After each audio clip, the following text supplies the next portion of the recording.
ನಾನು ಸರಿ ಹೇಳಿದ್ದೆ, ಇವರು ಇಷ್ಟು ಸಂದಿಗ್ಧ ಪರಿಸ್ಥಿತಿ ಇರುವಾಗ ಮಹತ್ವವಾದ ಬಜೆಟ್ ಕೊಡ್ತಾ ಇದ್ದಾರೆ.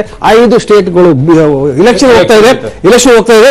ಇಂಥ ಸಮಯದಲ್ಲಿ ರೈಲ್ವೆ ಬಜೆಟ್, ಫೈನಾನ್ಷಿಯಲ್ ಬಜೆಟ್ ಹೇಗೆ ಒಟ್ಟಿಗೆ ತಗೊಂಡ್ಬರ್ತಾರೆ, ಸೂಪರ್ ಮ್ಯಾನ್ ತರ ವರ್ತನೆ ಮಾಡ್ತಾರೆ ಅಂದ್ಬಿಟ್ಟು ಒಂದ್ಸರಿ ಹೇಳಿದ್ದೆ. ನಿಜವಾಗಿ ಸೂಪರ್ ಮ್ಯಾನ್ ವರ್ತನೆ ಮಾಡಿದ್ದಾರೆ, ನಿಜವಾಗಿ ಚೆನ್ನಾಗಿ. ನನಗೊಂದು ಕಾಣಿಸಿದ್ದೇನು ಅಂದ್ರೆ, ಈ ಸಲದ್ರಲ್ಲಿ ಯಾವುದೇ ಸ್ಲೋಗನ್ಸ್ ಇರ್ಲಿಲ್ಲ. ಡಿಜಿಟಲ್ ಇಂಡಿಯಾ ಇರ್ಬೋದು, ಸ್ಕಿಲ್ ಇಂಡಿಯಾ ಇರ್ಬೋದು, ಟೆಕ್ ಅಂತ ಅದೇನು ಅಂತ ಇದೇನು ಇಲ್ಲ. ಕ್ಲೀನ್ ಗಂಗಾ ಆಗ್ಲಿ, ಬುಲೆಟ್ ಟ್ರೈನ್ ಆಗ್ಲಿ, ಆ ತರದ ಯಾವುದೋ ಒಂದು ಮಹತ್ವಾಕಾಂಕ್ಷೆ ಯೋಜನೆಗಳಾಗ್ಲಿ, ಒಂದು ಸ್ಲೋಗನ್ಗಳಾಗ್ಲಿ ಇಲ್ಲ. ಬಹಳ ಸರಳವಾಗಿ ಅದೇ ಒಟ್ಟಿನಲ್ಲಿ ಇದು ನಮಗೆ ಕಾಣಿಸೋದಕ್ಕಿಂತ ಬಹುಶಃ ಡಿಮಾನಿಟೈಸೇಷನ್ ಎಫೆಕ್ಟ್ ಸರ್ಕಾರಕ್ಕೆ ಬಹಳ ದೊಡ್ಡದಾಗಿ ಆಗಿದೆ ಅನ್ಸುತ್ತೆ. ಬಹಳ ಒಂದು ಸಂಯಮದಿಂದ ಈ ಬಜೆಟ್ ಅನ್ನ ಪ್ರಿಪೇರ್ ಮಾಡಿದ್ದಾರೆ. ಯಾವುದೇ ಮಹತ್ವಾಕಾಂಕ್ಷೆಗಳು ಇಟ್ಕೊಂಡಿಲ್ಲ.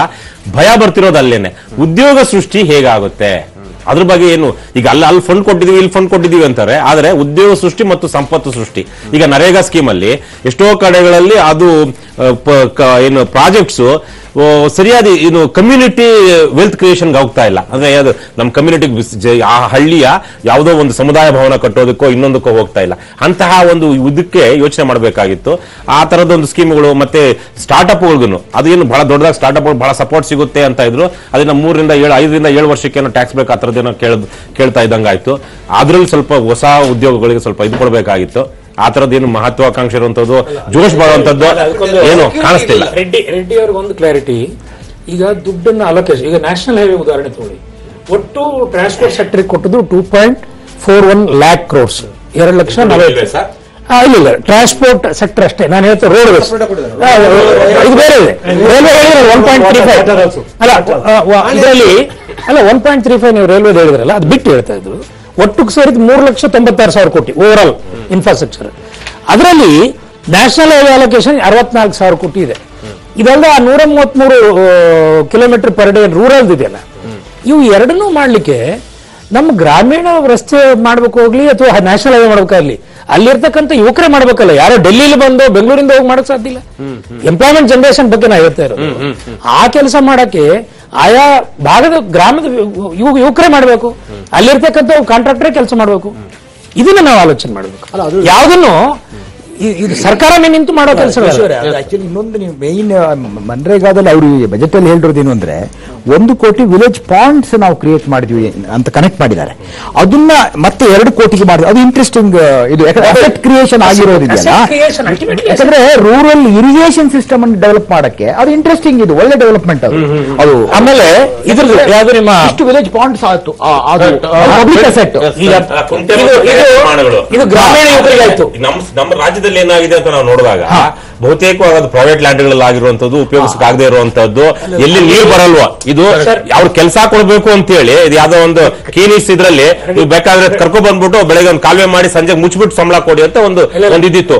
ಈ ಎಷ್ಟೋ ಕಡೆಗಳಲ್ಲಿ ಹಾಗೆ ಆಗಿದೆ ನೀರು. ಆದ್ರೆ ಅದಕ್ಕೆ ಗ್ರಾಮ ಪಂಚಾಯತಿ ಲೆವೆಲ್ ಅಲ್ಲಿ ಪ್ಲಾನ್ ಮಾಡ್ಬಿಟ್ಟು ನಮ್ಮ ಇಡೀ ಹಳ್ಳಿಗೆ ಉಪಯೋಗ ಆಗುವಂತ ಯಾವ ಜಾಗದಲ್ಲಿ ಕೆರೆ ಕುಂಡ ಮಾಡಬೇಕು.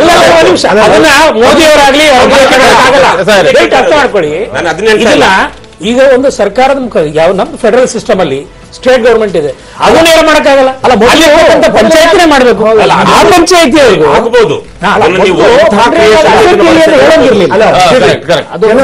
ಈಗ ಇದ್ರಲ್ಲಿ ಗೊತ್ತಾ ಕೆಲವು ಸ್ಪೆಸಿಫಿಕ್ ವಿಷಯ ಹೇಳಿದ್ದಾರೆ. ಏನ್ ಗೊತ್ತಾ, ಇನ್ಕಮ್ ಟ್ಯಾಕ್ಸ್ ಫೈಲ್ ಮಾಡಿ ರಿಫಂಡ್ ಆಗಿ ಎಷ್ಟೋ ಸಿಗ್ತಾ ಇರ್ತದೆ. 12 ತಿಂಗಳು ರಿಫಂಡ್ ಮಾಡ್ತೇವೆ ಅಂತ ಹೇಳಿದ್ದಾರೆ ಈ ಸಲ. ಅದು ರಿಯಲ್ ನೋಡಿ ಮತ್ತೊಂದು ಪಾಯಿಂಟ್ ಇದೆ. ಮಂಗ ಆರಿ ಆಶ್ಚರ್ಯ ಅಂದ್ರೆ ಈ 1.25 lakh crore ಪೀಪಲ್ ಆಲ್ರೆಡಿ ಭೀಮ್ ಅಪ್ಲಿಕೇಶನ್ ಇಂಪ್ಲಿಮೆಂಟ್ ಮಾಡಿದ್ದಾರೆ ಅಂತ. ಭೀಮ್ ಅಪ್ಲಿಕೇಶನ್ ಅಂದ್ರೆ ಹೆಬ್ಬೆಟ್ ಹಾಕಿ ಹೆಬ್ಬೆಟ್ ಹಾಕಿ ಮನೆ ವಿಡ್ರಾ ಮಾಡಿ. ಇದು ರಿಯಲಿ ಸರ್ಪ್ರೈಸಿಂಗ್. ಇಷ್ಟು ಪಕ್ಕ 1.25 crores ಭೀಮ್ ಅಪ್ಲಿಕೇಶನ್ ಹೆಬ್ಬೆಟ್. ನಾವು ಡಿಜಿಟಲ್ ಕಾರ್ಡ್ ಕೊಡುವಾಗ ಕೋಡ್ ನಂಬರ್ ಹಾಕ್ಬೇಕು, ಕೋಡ್ ನಂಬರ್ ಬದಲು ಹೆಬ್ಬೆಟ್ ಮೇಲೆ. Really surprise. ಅಷ್ಟು ಬೇಗ 1.25 lakh crores ಜನಗಳು ಬಂದ್ರೆ ಅಂದ್ರೆ ಲೆಕ್ಕ ಆಯ್ತು ನಿಮ್ಗೆ. ಯಾವ ನಮ್ಮ ಇದು ಕೋಡ್ ನಂಬರ್ ಯಾವ್ದು ಬೇಡ, ಹೆಬ್ಬೆಟ್ ಮುಖಾಂತರ ಯಾರು ಹೋಗ್ಬೋದು. ಇದು ನಿಜ ನಂಗೆ ಆಶ್ಚರ್ಯ. 1.25 crores ಇಷ್ಟು ಬೇಗ ವಾಸ ಆಯ್ತು ಅಂತ ನಿಜವೇ. ಅದು ರಿಯಲಿ ಅಷ್ಟೇ ಅಂದ್ರೆ ಭಾರಿ ಆಶ್ಚರ್ಯ ಇತ್ತು. ಇನ್ನೊಂದು ನೀವು ಗಮನಿಸಬೇಕು, ಡೌನ್ಲೋಡ್ ಮಾಡಿದ ತಕ್ಷಣ ಡಿಜಿಟಲೈಸ್ ಆಯ್ತು ಅಂತಲ್ಲ. ನೀವು ಡಿಜಿಟಲೈಸ್ November 8 ಮೇಲೆ ಡಿಜಿಟಲ್ ವಾಲ್ಯೂಮ್ ಜಾಸ್ತಿ ಆಯ್ತು, ವ್ಯಾಲ್ಯೂ ಅದಕ್ಕಿಂತ ಕಮ್ಮಿ ಆಯ್ತು. ಸರ್ಪ್ರೈಸಿಂಗ್ ಇದು. ಇಂಪ್ಲಿಮೆಂಟೇಷನ್ ಮಾಡಿದವರು ಮಿಡ್ ಆಫ್ ಡಿಸೆಂಬರ್. ಅಲ್ಲ ನಾನು ಹೇಳ್ತಾ ಇದ್ದೀನಿ ಒಂದು ಏನಿದೆ ಡೌನ್ಲೋಡ್ ಮಾಡಿದ ಆಮೇಲೆ ನಿಮಗೆ ವಾಲ್ಯೂಮ್ ಅಲ್ಲ ನೋಡಿ ಲೆಕ್ಕ ಅದು, ಲೆಕ್ಕ ನೋಡಿ ಅಕ್ಟೋಬರ್ ಯುಟಿಲೈಸ್ ಮಾಡಿದ್ರೆ ಡೌನ್ಲೋಡ್ ಮಾಡಿರುವ ವಿಷಯ ಆಮೇಲೆ ಏನ್ ಗೊತ್ತಾ ಡೌನ್ಲೋಡ್ ಮಾಡಿಕೊಂಡು ಎಲ್ಲ ಈಗ ಒಂದು ಸಾವಿರ ಜನ ಆಗಿ ಆಗೋಲ್ಲ ಅಂತ 1,000 ಜನನು ಅದಕ್ಕೆ ನನಗೆ ಆಶ್ಚರ್ಯ, ಆ ಫಿಗರ್ ಆಶ್ಚರ್ಯ. ಅದಕ್ಕೆ ಏನಂದ್ರೆ ಡೌನ್ಲೋಡ್ ಆಗಿರ್ಬೋದು. ಈಗ ಹೇಗೆ ಒಂದು ಇದ್ರ ಬಗ್ಗೆ ಹೇಳಿದ್ರು, ಯಾವ್ದು ಟ್ಯಾಕ್ಸ್ ಬಗ್ಗೆ. ಇವತ್ತು ನೀವು 10% ಇದ್ದದನ್ನ 5% ಮಾಡಿದ ತಕ್ಷಣ ಮಾಡೋ ಜನ ಜಾಸ್ತಿ ಆಗ್ತಾರೆ. ನೋಡಿ, ಯಾರು ಮನಸ್ಸಿಂದ ಕಳತನ ಮಾಡಕ್ ಯಾರು ಬಯಸಲ್ಲ, ಆದ್ರೆ ಅವಕಾಶಗಳನ್ನು ಮಾಡಿಕೊಡುವಂತ ಕೆಲಸವನ್ನು ಇವತ್ತು ಬಜೆಟ್ ಮಾಡಿದೆ. ನೀವು ಸರಿದಾರಿಗೆ ಹೋಗಕ್ಕೆ ಅವಕಾಶಗಳು. ಹಾಗೆ ಭೀಮ್ ಆಪ್ ಡೌನ್ಲೋಡ್ ಮಾಡಿದ ತಕ್ಷಣ ಆಗತ್ತೆ ಅಂತಲ್ಲ, ಆದ್ರೆ ಡಿಮಾನಿಟೈಸೇಷನ್ ಆದ್ಮೇಲೆ ಅನಿವಾರ್ಯತೆ ಬಂದಾಗ ಜನ ಕಲಿಯಕ್ಕೆ ಚಾಲು ಮಾಡಿದ್ರೆ. ನಾವು ಒಂದು ಉದಾಹರಣೆ ಬೆಂಗಳೂರಲ್ಲಿ ನೋಡಿದ್ವಿ, 10 ಲಕ್ಷ POS ಗಳು ಮಾಡ್ತಾ ಇದ್ರಲ್ಲ, ಅದು ಉತ್ತಮವಾದ ಅದು ಉತ್ತಮವಾದದ್ದು. ಆಮೇಲೆ ಇನ್ನೊಂದು ಈ ರೈಲ್ವೆ ವಿಚಾರಕ್ಕೆ ಬಂದಾಗ್ಲೂ ಸರ್ವಿಸ್ ಚಾರ್ಜಸ್ ತೆಗಿತಿದ್ದಾರೆ. ಈ ತರದ್ದು ನಮ್ಮ KSRTC ನಲ್ಲಿ ನಾನು ನಿನ್ನೆ ಒಂದು ಬಸ್ ಬುಕ್ ಮಾಡಿದ್ದೀನಿ ಗದಗ್ಗೆ. ನನಗೆ 70 ರೂಪಾಯಿ, ಒಂದು 700 ರೂಪಾಯಿ ಟಿಕೆಟ್ಗೆ 70 ರೂಪಾಯಿ ಸರ್ವಿಸ್ ಚಾರ್ಜ್ ಆಗಿದೆ. ಇದು ನಮ್ಮ ರಾಜ್ಯ ಸರ್ಕಾರ ಇದು ಏನು ಡಿಜಿಟಲ್ ಹೋಗಿ ಅಂತಾರೆ. ನಾನು ಆಕ್ಚುಲಿ 25 ರೂಪಾಯಿ ಖರ್ಚು ಮಾಡ್ಕೊಂಡು ಮೆಜೆಸ್ಟಿಕ್ ಹೋಗಿ ಟಿಕೆಟ್ ತಗೋಬೋದ್ರೆ ನನಗೆ 50 ರೂಪಾಯಿ ಉಳಿಯುತ್ತೆ. ಈ ತರದ್ದು ಅದಕ್ಕೆ ಇದು ರೂರಲ್ KSRTC ಇದರಲ್ಲಿ ಅದು ಒಂಥರ ಉತ್ತಮವಾದದ್ದು. ಮತ್ತೆ ಈ ಅನ್ಮ್ಯಾನ್ಡ್ ಕ್ರಾಸಿಂಗ್ ಬೈ 2020 ತೆಗಿತೀವಿ ಅಂತಿದಾರಲ್ವಾ, ಅದು ನಿಜಕ್ಕೂ ಇವತ್ತು ಆಗ್ಬೇಕಾಗಿತ್ತು. ಅದು ಇನ್ನೂ ಸ್ವಲ್ಪ ಫಾಸ್ಟ್ ಮಾಡಬೇಕಾಗಿತ್ತು. ರೈಲ್ವೆ ಸುರಕ್ಷತೆಗೆ ಈಗೇನೋ 1 ಲಕ್ಷ ಕೋಟಿ ಎತ್ತಿಟ್ಬಿಡ್ತೀವಿ ಅಂತಿದ್ದಾರೆ. 5 ವರ್ಷಕ್ಕೆ, 5 ವರ್ಷಕ್ಕೆ ಅದೇ 20,000 ಕೋಟಿ ಮಾತ್ರ ಈ ವರ್ಷ. ಈಗಿನ 2,000 20,000 ಕೋಟಿ ತರಕ್ಕೆ. ಆದ್ರೆ ಇದು ಈ ತರಕ್ಕೆ ಒಂದು 10 ಲಕ್ಷ, 1 ಲಕ್ಷ ಕೋಟಿ ಅಂತ ಫಿಗರ್ಸ್ ಅಲ್ಲಿ ನಿಜಕ್ಕೂ ಎಷ್ಟಾಗುತ್ತೆ? ಯಾಕಂದ್ರೆ ನೆಕ್ಸ್ಟ್ ಬಜೆಟ್ ಅಲ್ಲಿ ಇದು ಅಲೋಕೇಶನ್ ಇರುತ್ತೆ. ಆ ನೆಕ್ಸ್ಟ್ ಬಜೆಟ್ ಅಲ್ಲಿ ಇರಲೇಬೇಕು ಅಂತೇನೂ ಇಲ್ಲ. ಹೇಳೋದು 1 ಲಕ್ಷ ಕೋಟಿ ಅಂತ ನೆಕ್ಸ್ಟ್ ಬಜೆಟ್ ಅಲ್ಲಿ ಇರುತ್ತಾ? ಹಾಗಾಗಿ ಈ ಸಲಕ್ಕೆ ಎಷ್ಟು ಕೊಟ್ಟಿದ್ದೀವಿ, ಇದರಿಂದ ಏನ್ ಸಾಧನೆ ಆಗುತ್ತೆ? ಯಾಕಂದ್ರೆ ಪ್ರತಿ ವರ್ಷ ಈಗ ಅವ್ರು ಹೇಳೋದಂಗೆ ಕೋಸ್ಟ್ ಅವರು ನಾವು ಬಜೆಟ್ ಅಲ್ಲಿ ಆದಾಗ ಹಿಂದಿನ ವರ್ಷದಲ್ಲಿ ಏನೇನ್ ಸಾಧನೆ ಆಯ್ತು ಅನ್ನೋ ಚರ್ಚೆನೇ ಆಗಲ್ಲ ಎಷ್ಟೋ ಸಲಕ್ಕೆ. ಬರೀ ಘೋಷಣೆಗಳು, ಒಂದು ರಿವ್ಯೂ. ವರ್ಷದಲ್ಲಿ ಈ ಒಂದು ಆರ್ಥಿಕ ವರ್ಷದಲ್ಲಿ ಹಿಂದಿನ ಬಜೆಟ್ ಮಾಡಿದಂತ ಸರ್ಕಾರ ಮಾಡಿದಂತಹ ಯಾವ ಯೋಜನೆಗಳು ಎಷ್ಟೆಷ್ಟು ಫಲಶ್ರುತಿ ಆಗಿದೆ ಅನ್ನೋದ್ರ ಬಗ್ಗೆ ಗಂಭೀರವಾದ ಅದು ಆಗೋದಿಲ್ಲ. ಪ್ರತಿ ವರ್ಷ ಎಲ್ರು ನಾವು ಮಾಧ್ಯಮದಲ್ಲಿರೋ ಕುತ್ಕೊಂಡಿರೋಷ್ಟು ಜನರು ಅಷ್ಟೇ ಬಜೆಟ್ ಅಲ್ಲಿ ಏನ್ ಸಿಗುತ್ತೆ ಹಿಂದಿನ ಒಂದು ವರ್ಷದಲ್ಲಿ ನಮ್ಮ ಪರ್ಫಾರ್ಮೆನ್ಸ್ ಏನು, ಅದು ಬಹಳ ಮುಖ್ಯ. ಚರ್ಚೆ ಆಗಬೇಕು. ಬಜೆಟ್ ಅಲ್ಲಿ ಮುಖ್ಯಾಂಶ correct. What we achieved in the previous budget. Budget ಚರ್ಚೆ ಆಗುತ್ತಲ್ಲ, ಜನಪ್ರತಿನಿಧಿಗಳು ಮಾಡಬೇಕು, ಪ್ರತಿಪಕ್ಷಗಳು ಮಾಡಬೇಕು. ಈ ಬಜೆಟ್ ಬಗ್ಗೆ ಉತ್ತಮವಾದ ಚರ್ಚೆ ಆಗುತ್ತೆ, ನಾವು ನಂಬೋದಕ್ಕಾಗಲ್ಲ. ಆ ಕಡೆ ಬಿಜೆಪಿಯವರು ಅದನ್ನ ಬಿಡೋದಿಲ್ಲ, ಈ ಕಡೆ UPAದವರು ಮಾಡೋದಿಲ್ಲ. ಪ್ರಿಪರೇಷನ್ ಇಲ್ಲದೆ ಬರ್ತಾರೆ ನಮ್ಮ ಸಂಸದರು. ಹಾಗಾಗಿ ಅದು ಚರ್ಚೆನೇ ಆಗಲ್ಲ. ನಿಮ್ಮ ಡಿಬೇಟ್ ಅಲ್ಲಿ ಪ್ರಿಪೇರ್ಡ್ ಆಗಿ ನಾವು ನೋಡಿ, ನಾವೆಲ್ಲ ಕೂತಿರೋರು ನಾವೆಲ್ಲ ಕೂತ್ಕೊಂಡು ನೋಡಿ ಮಾಡ್ಕೊಳ್ತಾ ಇದ್ದೀವಿ. ನಮ್ಮ 224 MLAಗಳು ಇರಬಹುದು ಅಥವಾ 543 MP ಇರಬಹುದು. ಸೀರಿಯಸ್ ಮಾತಾಡ್ತಾರೆ. ಒಂದು ನಿಮಿಷ ರೆಡ್ಡಿ ಅವರೇ, ಇದ್ರಲ್ಲಿ ಕೆಲವು ಫ್ಯಾಕ್ಟ್ಸ್ ಅಂತ ಒಳ್ಳೆ ನೋಡಿ. ಅವರು out of 76 lakhs tax payers ಅಲ್ಲಿ 56 lakhs ಸ್ಯಾಲರಿ ಕ್ಲಾಸ್ ಅಂತ ಹೇಳ್ತಾರೆ. ಜನಕ್ಕೆ ಗೊತ್ತಿದೆ ಸ್ಯಾಲರಿ ಕ್ಲಾಸ್ ಅವರು ಕರೆಕ್ಟ್ ಫಿಗರ್ ಕೊಟ್ಟಿದ್ದಾರೆ. ಫಿಗರ್ ಬೇಕಾದ್ರೆ 4.2 crore ಸ್ಯಾಲರಿ ಕ್ಲಾಸ್ ಅಲ್ಲಿ only 1.74 crores file tax income returns ಅಂತ ಟೋಟಲ್ ಟ್ಯಾಕ್ಸ್ ಪೇಯರ್ಸ್ ಫಿಗರ್ ಹೇಳ್ತಾರೆ. 76 lakhs ಟೋಟಲ್ ಟ್ಯಾಕ್ಸ್ ಪೇಯರ್ಸ್ ಅಲ್ಲಿ 56 lakhs ಇದೆ ಅಂತ ಹೇಳ್ತಾರೆ. ಮತ್ತೊಂದು ವಿಷಯ ಹೇಳ್ತೇನೆ. ಅವ್ರು ಮತ್ತೆ ನೀವು ವರ್ಲ್ಡ್ ಅವರೇಜ್ GDP ಅಂತ 3.4 ಹೇಳಿದ್ದಾರೆ. ನಮ್ದು ಈಗಲೂ ಇವನ್ ಇಟ್ ಇಸ್ ಡೌಟ್ ಬಿಕಾಸ್ 6.5 ಅಲ್ಲಿ ಉಂಟು. Very good. So world level ಅಲ್ಲಿ ಅವರೇಜ್ ಲೆವೆಲ್ ಆಫ್ GDP 3%. ಮತ್ತೊಂದು ಗೊತ್ತಿಗೆ ನಾವು ಫಿಸಿಕಲ್ ಡಿಫಿಸಿಟ್ ಅಂತ. ಫಿಸಿಕಲ್ ಡಿಫಿಸಿಟ್ ಅಂದ್ರೆ ಏನು? ನಮ್ಮ ಲಾಭ ಇದು ಖರ್ಚು ಮತ್ತು ಇನ್ಕಮ್ ಅದರ ಡಿಫರೆನ್ಸ್ ಇದೆ ಫಿಸಿಕಲ್ ಡಿಫಿಸಿಟ್ ಅಂತ. ಸಪೋಸ್ ನಾವು ಒಂದು ಬ್ಯಾಲೆನ್ಸ್ ಶೀಟ್ ಅಲ್ಲಿ ಖಾಲಿ ಖರ್ಚು ಅದೇನು ಕೊಟ್ಟಿದ್ದಾರೆ ಅಲ್ಲಿ ಅದಕ್ಕೆ ಎಷ್ಟು ಇದು ಎಲ್ಲಿಂದ ಬರ್ತಾ ಅಂತ ನಾವು ಯಾರು ಡಿಸ್ಕಸ್ ಮಾಡಿಲ್ಲ. ಎಲ್ಲಿಂದ ಬರ್ಕೊಂಡು ನಾವು ಬ್ಯಾಲೆನ್ಸ್ ಶೀಟ್ ಅಲ್ಲಿ ಖಾಲಿ ರಿಸಿಪ್ಟ್ ಕಾಲಮ್ ಖಾಲಿ ಎಕ್ಸ್ಪೆಂಡಿಚರ್ ಕಾಲಮ್ ನೋಡಬಾರ್ದು. ರಿಸಿಪ್ಟ್ ಕಾಲಮ್ ಕ್ರೆಡಿಟ್ ಮಾತ್ರ ನೋಡಬೇಕು, ಡೆಬಿಟ್ ಮಾತ್ರ ನೋಡ್ತಾ ಇರಬಾರ್ದು ಆಕ್ಚುಲಿ. ಸೊ ಎಲ್ಲಿ ಬರ್ತಾರೆ, ಎಲ್ಲಿ ಸರ್ ಇನ್ಕಮ್ ಜಾಸ್ತಿ ರಾಗದಾನೆ ಎಲ್ಲಿ ಬರ್ತಾ ಇಲ್ಲ. ಖಾಲಿ ಟ್ಯಾಕ್ಸ್ ಮೇಲೆ ಏನೋ ಒಂದು ಜನಗಳಿಗೆ ಯಾವುದೊಂದು ಎಕ್ಸ್ಟ್ರಾ ತೆರಿಗೆ ಹಾಕಿಲ್ಲ, ಏನು ಮಾಡಿಲ್ಲ. ಅಲ್ಲಿ ಒಂದು ವಿಷಯ ತಿಳ್ಕೋಬೇಕು. ಈಗ America 0.4% of GDP of what? $20 trillion. China is just now it was actually somewhere around 12% of GDP, came down to say 5.6 ivaga. Of what? $17 trillion. We are only just to cross $3 trillion. ಅಂದ್ರೆ 3 trillion, no 3 cross it. No 363 sir reserves. 363 economy of a country is very low. On that, ಅಂದ್ರೆ average 7.6%, 7.4% is very good. ಅಂದ್ರೆ ಅದೇ maintain ಆಗ್ತಾ ಹೋದ್ರೆ we will cross the American economy and European. we are not underdeveloped.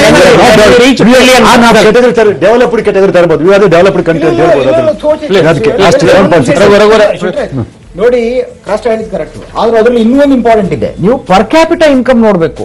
ನಾವು 2,000 80% ಜನ $2 a day ಆಯ್ತಾ. American per capital $60,000. ನೀವು per capital income ನೋಡ್ಬೇಕು. ಆಮೇಲೆ ಒಂದು ನೀವು ಬಡವರು ಒಪ್ಕೊಳ್ಳೋಣ ಎಲ್ಲ ಮುಂದುವರೆದಿದೆ ಅಂತ ಸಡನ್ ಆಗಿ ಆಯ್ತಾ. ಇದ್ರ ಜೊತೆಗೆ ನೀವು ಬಜೆಟರಿ ಆಂಗಲ್ ಇಂದ ಎಕಾನಮೆಟ್ರಿಕ್ಸ್, ಆರ್ಥಿಕ ದೃಷ್ಟಿಕೋನ ಅಥವಾ ಆರ್ಥಿಕ ಕನ್ನಡಕವನ್ನು ಹಾಕಿಕೊಂಡು ಸಮಾಜವನ್ನು ನೋಡುವುದು ಒಂದಾದ್ರೆ, ನಿಜವಾಗಿ ನಾವು ನಾನ್ ಎಕಾನಮಿಕ್ ಫ್ಯಾಕ್ಟರ್ ಭಾರತ ನಿಜವಾಗಿ ನಾವು ಏನ್ ಮಾಡ್ಬೇಕು ಗೊತ್ತಾ? ಭಾರತ ಹ್ಯೂಮನ್ ಡೆವಲಪ್ಮೆಂಟ್ ರಿಪೋರ್ಟ್ ಅಲ್ಲಿ 130ನೇ ಸ್ಥಾನದಲ್ಲಿದೆ, ಬಾಟಮ್ ಅಲ್ಲಿ. ಕರಪ್ಷನ್ ಇಂಡೆಕ್ಸ್ ಅಲ್ಲಿ 78ರಲ್ಲಿದೆ ಆಯ್ತಾ. Competitive index, are you competitive country, we are at 70. ನಮಗೆ ನಿಮ್ಗೆ ಏನ್ ಗೊತ್ತೆ, ನಿಮ್ಗೆ ಇನ್ನೊಂದು, ನಿಮಗೆ IMR ಇನ್ಫೆಂಟ್ ಈ ಸರಿ ಇವರು ರೆಫರ್ ಮಾಡಿದ್ದಾರೆ. ಮಕ್ಕಳು ಸಾಯೋದೆಷ್ಟು, ತಾಯಂದ್ರು ಸಾಯೋದೆಷ್ಟು ನಿಮಗೆ.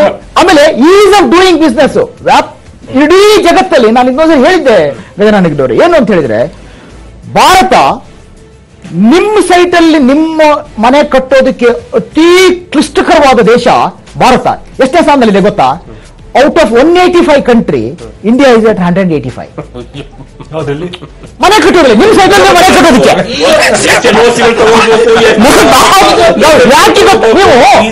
ಅಲ್ಲ. ನಾವು ಬಹಳ ಎಕಾನಮೆಟ್ರಿಕ್ಸ್ ಮಾತಾಡ್ತೇವೆ. ನಾವು ಏನ್ ಗೊತ್ತಾ, ಯಾಕಂದ್ರೆ ಆಫ್ರಿಕನ್ ವೆರಿ ಪುವರ್ ಕಂಟ್ರೀಸ್ ಉಂಟು, ನಮ್ಗಿಂತ ಬೆಟರ್ ಅಂತ.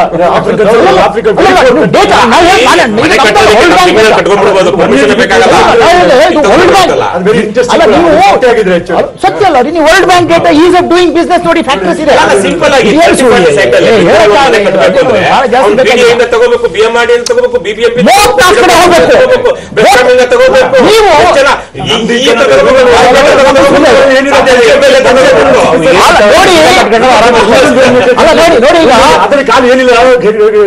ನಿಮ್ಮ ಅರ್ಬನ್ ಮತ್ತು ಮೆಟ್ರೋಗಳಲ್ಲಿ ಮಾತ್ರ ಅದು ಇಶ್ಯೂ ಆಗಿ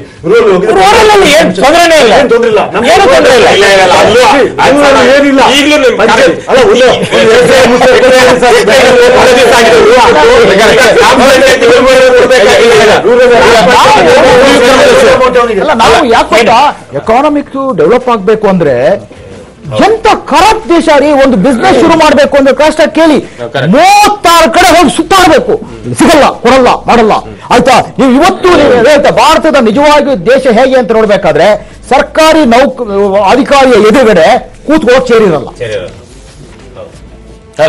ನಾವು ಅವನ್ ಸೇವಕ. This is problem. ಈಗ ಎಲೆಕ್ಷನ್ ಪಂಚರಾಜ್ಯಗಳ ಚುನಾವಣೆಯನ್ನು ಇಟ್ಕೊಂಡು ನೇರವಾಗಂತೂ ಯಾವ್ಯಾವ ಆ ರಾಜ್ಯಗಳಿಗೆ ಏನು ಕೊಡಕ್ಕಾಗೋದಿಲ್ಲ. ಆದ್ರೆ ಗ್ರಾಮೀಣ ಭಾಗಕ್ಕೆ ಸುಮಾರಷ್ಟೆಲ್ಲ ಕೊಟ್ಟಿದ್ದ ತರದೆಲ್ಲ ನೋಡಿದ್ರೆ ಎಲ್ಲೋ ಒಂದ್ ಕಡೆ ಯುಪಿ ಎಲೆಕ್ಷನ್ ಮೇಲೂ ಕೂಡ ಸಾಕಷ್ಟು ರಿಫ್ಲೆಕ್ಟ್ ಆಗುತ್ತೆ. ಅಲ್ಲಿಯ ಜನರಿಗೂ ಕೂಡ ಇದೊಂದು ರೀತಿ ಹಿತಾನುಭವ ಆಗ್ತಾ ಇದೆ. ಯಾಕಂದ್ರೆ 53,000 ಕೋಟಿ ಯಾರಿಗೆ ಪರಿಶಿಷ್ಟ ಜಾತಿಗೆ ಅಂದ್ರೆ 35% ಏಕಾಏಕಿ ಏರಿದೆ ಅಂತಂದ್ರೆ, ಅದು ಪಂಚರಾಜ್ಯಗಳ ಚುನಾವಣೆಯ ಒಂದು ದೃಷ್ಟಿನೂ ಕೂಡ ಇದು ಒಂದು ತಮ್ಗೆ ಹೇಳಲಿಕ್ಕೆ ಬಯಸ್ತೇನೆ. ಇದನ್ನ ಈಗ ಆಲ್ರೆಡಿ ಸುಪ್ರೀಂ ಕೋರ್ಟ್ ಮುಂದೂ ವಿಷಯ ಹೋಗಿತ್ತು, ತಮಗೆ ಗೊತ್ತಿದೆ. ಇದು ಅಖಿಲ ಭಾರತೀಯ ಮಟ್ಟದ ಅಂದ್ರೆ ನ್ಯಾಷನಲ್ ಬಜೆಟ್ ಆದ್ರಿಂದ ಇದು ಪರ್ಟಿಕ್ಯುಲರ್ ಸ್ಟೇಟ್ಗೋ ಪರ್ಟಿಕ್ಯುಲರ್ ಸಮಾಜಕ್ಕೋ ಸರ್. ಆದ್ರೆ 35% 50% ಹಿತಾನುಭವ. ಹಿತಾನುಭವ ಬರೋಕಿನ ಮುಂಚೆನೂ ಕೆಲವಷ್ಟು ಸಾಕಷ್ಟು ಬೇರೆ ಬೇರೆ ಮೀಡಿಯಾ ಏನು ಅಸೆಸ್ ಮಾಡಿದ್ವು. ನಮಗೆ ನೋಡಿ ಸರ್, ನೀವು ಗ್ರಾಮೀಣ ಭಾಗಕ್ಕೆ ಯಾವುದೋ ಒಂದು ಯೋಜನೆ ಅಥವಾ ಹಣಕಾಸಿನ ಕೊಡುವಿಕೆ 50% ಏರಿದ್ರು ನಮಗೇನು ಆಶ್ಚರ್ಯ ಆಗೋದಿಲ್ಲ. ಹೌದು, ಆಯ್ತಾ.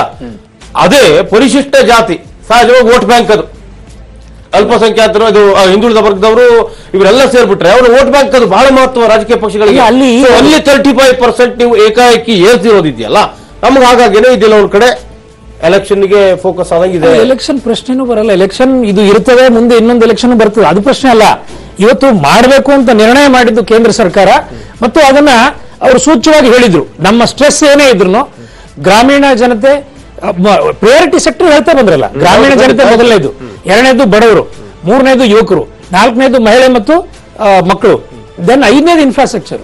ಹೀಗೆ ಹೇಳ್ತಾ ಬಂದಾಗ SC ST ಅದರಲ್ಲಿ ಬಂದೇ ಬರುತ್ತೆ. ಮತ್ತೆ ನೀವು ಹೇಳ್ತಾ ಇರೋ ವಿಚಾರ ಅಲ್ಲ ನೋಡ್ರಿ, ಒಂದಿದೆ ತ್ರಿವಿಕ್ರಮ್ ಜೋಶಿ, ನನ್ನ ಪ್ರಶ್ನೆ ಅದಲ್ಲ, ಪ್ರಯಾರಿಟಿ ವೈಸ್ ಅದೆಲ್ಲ ಆಯ್ತು ಸರ್. ಆದ್ರೆ ಅದು ಏಕಾಏಕಿ 35% ಅನ್ನೋದೇನೆ ನಮ್ಗೆ ಹುಬ್ಬೇರ ಮಾಡ್ತದೆ. ಕೊಡ್ಲಿ, ಪರಿಶಿಷ್ಟ ಜಾತಿ ಕೊಡ್ಲೇಬೇಕು, ಬೇರೆ. ನಾನು ಅದಲ್ಲ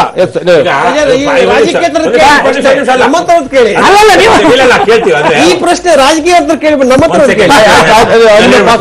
ನಿಜಕ್ಕೂ ಇವಾಗ ಈ ಉತ್ತರ ಪ್ರದೇಶ ಪಂಜಾಬ್ ಅಲ್ಲಿ ದಲಿತರ ಓಟು ಈಗ ಆಲ್ರೆಡಿ ಬಿಜೆಪಿ ಬಿಟ್ಟು ಅದು ಕಾಂಗ್ರೆಸ್ ಅಥವಾ ಆಪ್ ಅನ್ನೋ ತರಕ್ಕಿದೆ. ಆದ್ರೆ ಉತ್ತರ ಪ್ರದೇಶದಲ್ಲಿ ಬಹಳ ದಲಿತರ ಓಟು ಬಹಳ ನಿರ್ಣಾಯಕವಾಗಿದೆ. ಇವತ್ತಲ್ಲಿ BSP ಎಷ್ಟು ಸೀಟ್ ತಗೊಳುತ್ತೆ ಅನ್ನೋದ್ರ ಮೇಲೆ ಬಿಜೆಪಿಯ ಉತ್ತರ ಪ್ರದೇಶದ ಭವಿಷ್ಯ ನಿಂತಿದೆ. ಇಂತಹ ಸಂದರ್ಭದಲ್ಲಿ ಅದನ್ನು ದೃಷ್ಟಿಯಲ್ಲಿ ಇಟ್ಕೊಂಡೇ ಕೊಟ್ಟಿರಬಹುದು. ಆದರೆ ನಿಜಕ್ಕೂ ಅಗತ್ಯ ಇದೆ. ಈ ದೇಶದಲ್ಲಿ ಯೋಜನೆಗಳು ಸರ್ಕಾರ ನಿಜಕ್ಕೂ ಬೇಕಾಗಿರೋದು ದಲಿತರಿಗೆ, ಅಲ್ಪಸಂಖ್ಯಾತರಿಗೆ, ಹಿಂದುಳಿದವರಿಗೆ, ಬಡವರಿಗೆ ಮತ್ತು ಮಹಿಳೆಯರಿಗೆ. ಹಾಗಾಗಿ ಮೊದಲೇ ಅವರು ಕೊಡ್ತಾ ಬರ್ತಿದ್ದಂತಹ ಅಮೌಂಟ್ ಕಮ್ಮಿನೇ ಇರುತ್ತೆ. ಅದರಲ್ಲಿ 20-30% ಜಾಸ್ತಿ ರೈಸ್ ಮಾಡ್ತಾರೆ ಅನ್ನೋದು ತುಂಬಾ ದೊಡ್ಡದೇನು ಆಗೋದಿಲ್ಲ. ಯಾಕಂದ್ರೆ 10,000 ಕೋಟಿನ 13,000 ಕೋಟಿ ಆಗುತ್ತೆ ಅಷ್ಟೇ. ಅದೆಷ್ಟು ಕೋಟಿ ಅಂತ ಗೊತ್ತಿಲ್ಲ.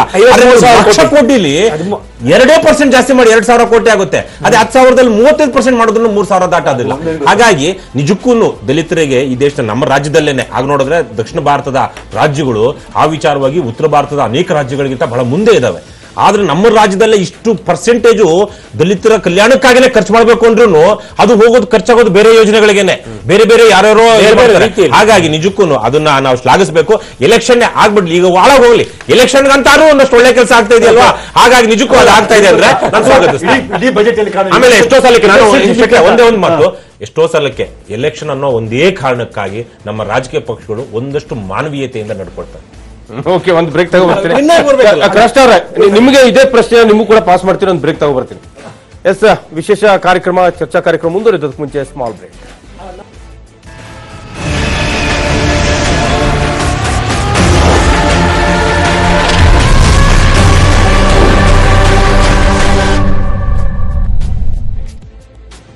ಈ ಕಾರ್ಯಕ್ರಮದ ಪ್ರಾಯೋಜಕರು ಬೃಂದಾವನ್ ಪ್ರಾಪರ್ಟೀಸ್ ಅರ್ಪಿಸುತ್ತಿದೆ ಮಾಗಡಿ ರಸ್ತೆ ಹಾಗೂ ತಾವರೆಕೆರೆಯಲ್ಲಿ ಸೈಟುಗಳು. ಬೃಂದಾವನ್ ಪ್ರಾಪರ್ಟೀಸ್ ಹಾಗೂ ಪ್ಯಾರಗಾನ್ ಆಫೀಸ್ ಚಪ್ಪಲ್ಸ್ ಮತ್ತು ಫಸ್ಟ್ ಗೈಡ್ ಅಕಾಡೆಮಿ ಜಾಯಿನ್ಗಾಗಿ 100% ವರೆಗೆ ಸ್ಕಾಲರ್ಶಿಪ್ ಪಡೆಯಿರಿ. First guide academy. ನಿಮ್ಮ ಕನಸಿಗೆ ಹಣ ಒಂದು ಅಡ್ಡಿಯಾಗಬಹುದಾ? ಅಟ್ಟಿಕಾ ಗೋಲ್ಡ್ ಕಂಪನಿಗೆ ಬನ್ನಿ. ಬೇರೆ ಎಲ್ಲಾದರೂ ಅಡವಿಟ್ಟ ನಿಮ್ಮ ಚಿನ್ನವನ್ನು ಬಿಡಿಸಿ ಇಂದಿನ ಆನ್ಲೈನ್ ರೇಟ್ಗೆ ಕೊಂಡು ಡಿಫರೆನ್ಸ್ ಅಮೌಂಟ್ ನಿಮಗೆ ಕೊಡುತ್ತಾರೆ. 1 ಲಕ್ಷಕ್ಕಿಂತ ಹೆಚ್ಚಿನ happy customers. Attica gold company. ನಿಮ್ಮ ಕನಸುಗಳು ನನಸಾಗಲಿ. Paragon office chappal, tough and stylish. Paint, flooring ಯಾವುದನ್ನು ಬೇಕಾದ್ರೂ ಬದಲಾಯಿಸಬಹುದು. ಆದರೆ TMT ಕಂಬಿ ಎಕ್ಸ್ಟ್ರಾ ರಿಬಿರೋ ಇಂಡಸ್ TMT ಕಂಬಿನೇ correct choice. Extra strength, extra ರಕ್ಷಣೆ. Industry, the right steel. Indus 555 TMT with ಟ್ರೈಕೋ ಪ್ಲಸ್. ನಿಮ್ಮ ಕನಸಿಗೆ ಹಣ ಒಂದು ಅಡ್ಡಿಯಾಗಬಹುದಾ? ಅಟ್ಟಿಕಾ ಗೋಲ್ಡ್ ಕಂಪನಿಗೆ ಬನ್ನಿ. ಬೇರೆ ಎಲ್ಲಾದರೂ ಅಡವಿಟ್ಟ ನಿಮ್ಮ ಚಿನ್ನವನ್ನು ಬಿಡಿಸಿ ಇಂದಿನ ಆನ್ಲೈನ್ ರೇಟ್ಗೆ ಕೊಂಡು ಡಿಫರೆನ್ಸ್ ಅಮೌಂಟ್ ನಿಮಗೆ ಕೊಡುತ್ತಾರೆ. Kashmir to Kanyakumari. Call 8880 Attica gold company. ನಿಮ್ಮೂರು ಹಲವು ಸಮಸ್ಯೆಗಳ ಆಗರವಾಗಿದೆಯಾ? ಅಧಿಕಾರಿಗಳು, ಜನಪ್ರತಿನಿಧಿಗಳು ನಿರ್ಲಕ್ಷ್ಯ ತಾಳಿದ್ದಾರೆ. ಮೂಲಭೂತ ಸೌಲಭ್ಯಗಳು ಇಲ್ಲದೆ ಇನ್ನು ಪರದಾಡ್ತಾ ಇದ್ದೀರಾ? ಸೋಮಾರಿ ನಿದ್ದೆಯಲ್ಲಿರುವವರನ್ನ ನಾವು ಬಡಿದೆಬ್ಬಿಸ್ತೇವೆ. ಸಮಸ್ಯೆಗಳು ಬಗೆಹರಿವರೆಗೂ ಬೆನ್ನು ಬೀಳುತ್ತೇವೆ ನಾವು. ನಿಮ್ಮ ಸಮಸ್ಯೆಗಳನ್ನ ಬಗೆಹರಿಸೋದಕ್ಕೆ ನಾವು ಬರ್ತಿದ್ದೇವೆ. ಪ್ರಜೆಗಳಿಂದ ಪ್ರಜೆಗಳಿಗೋಸ್ಕರವೇ ಪ್ರಜಾ ಟಿವಿ.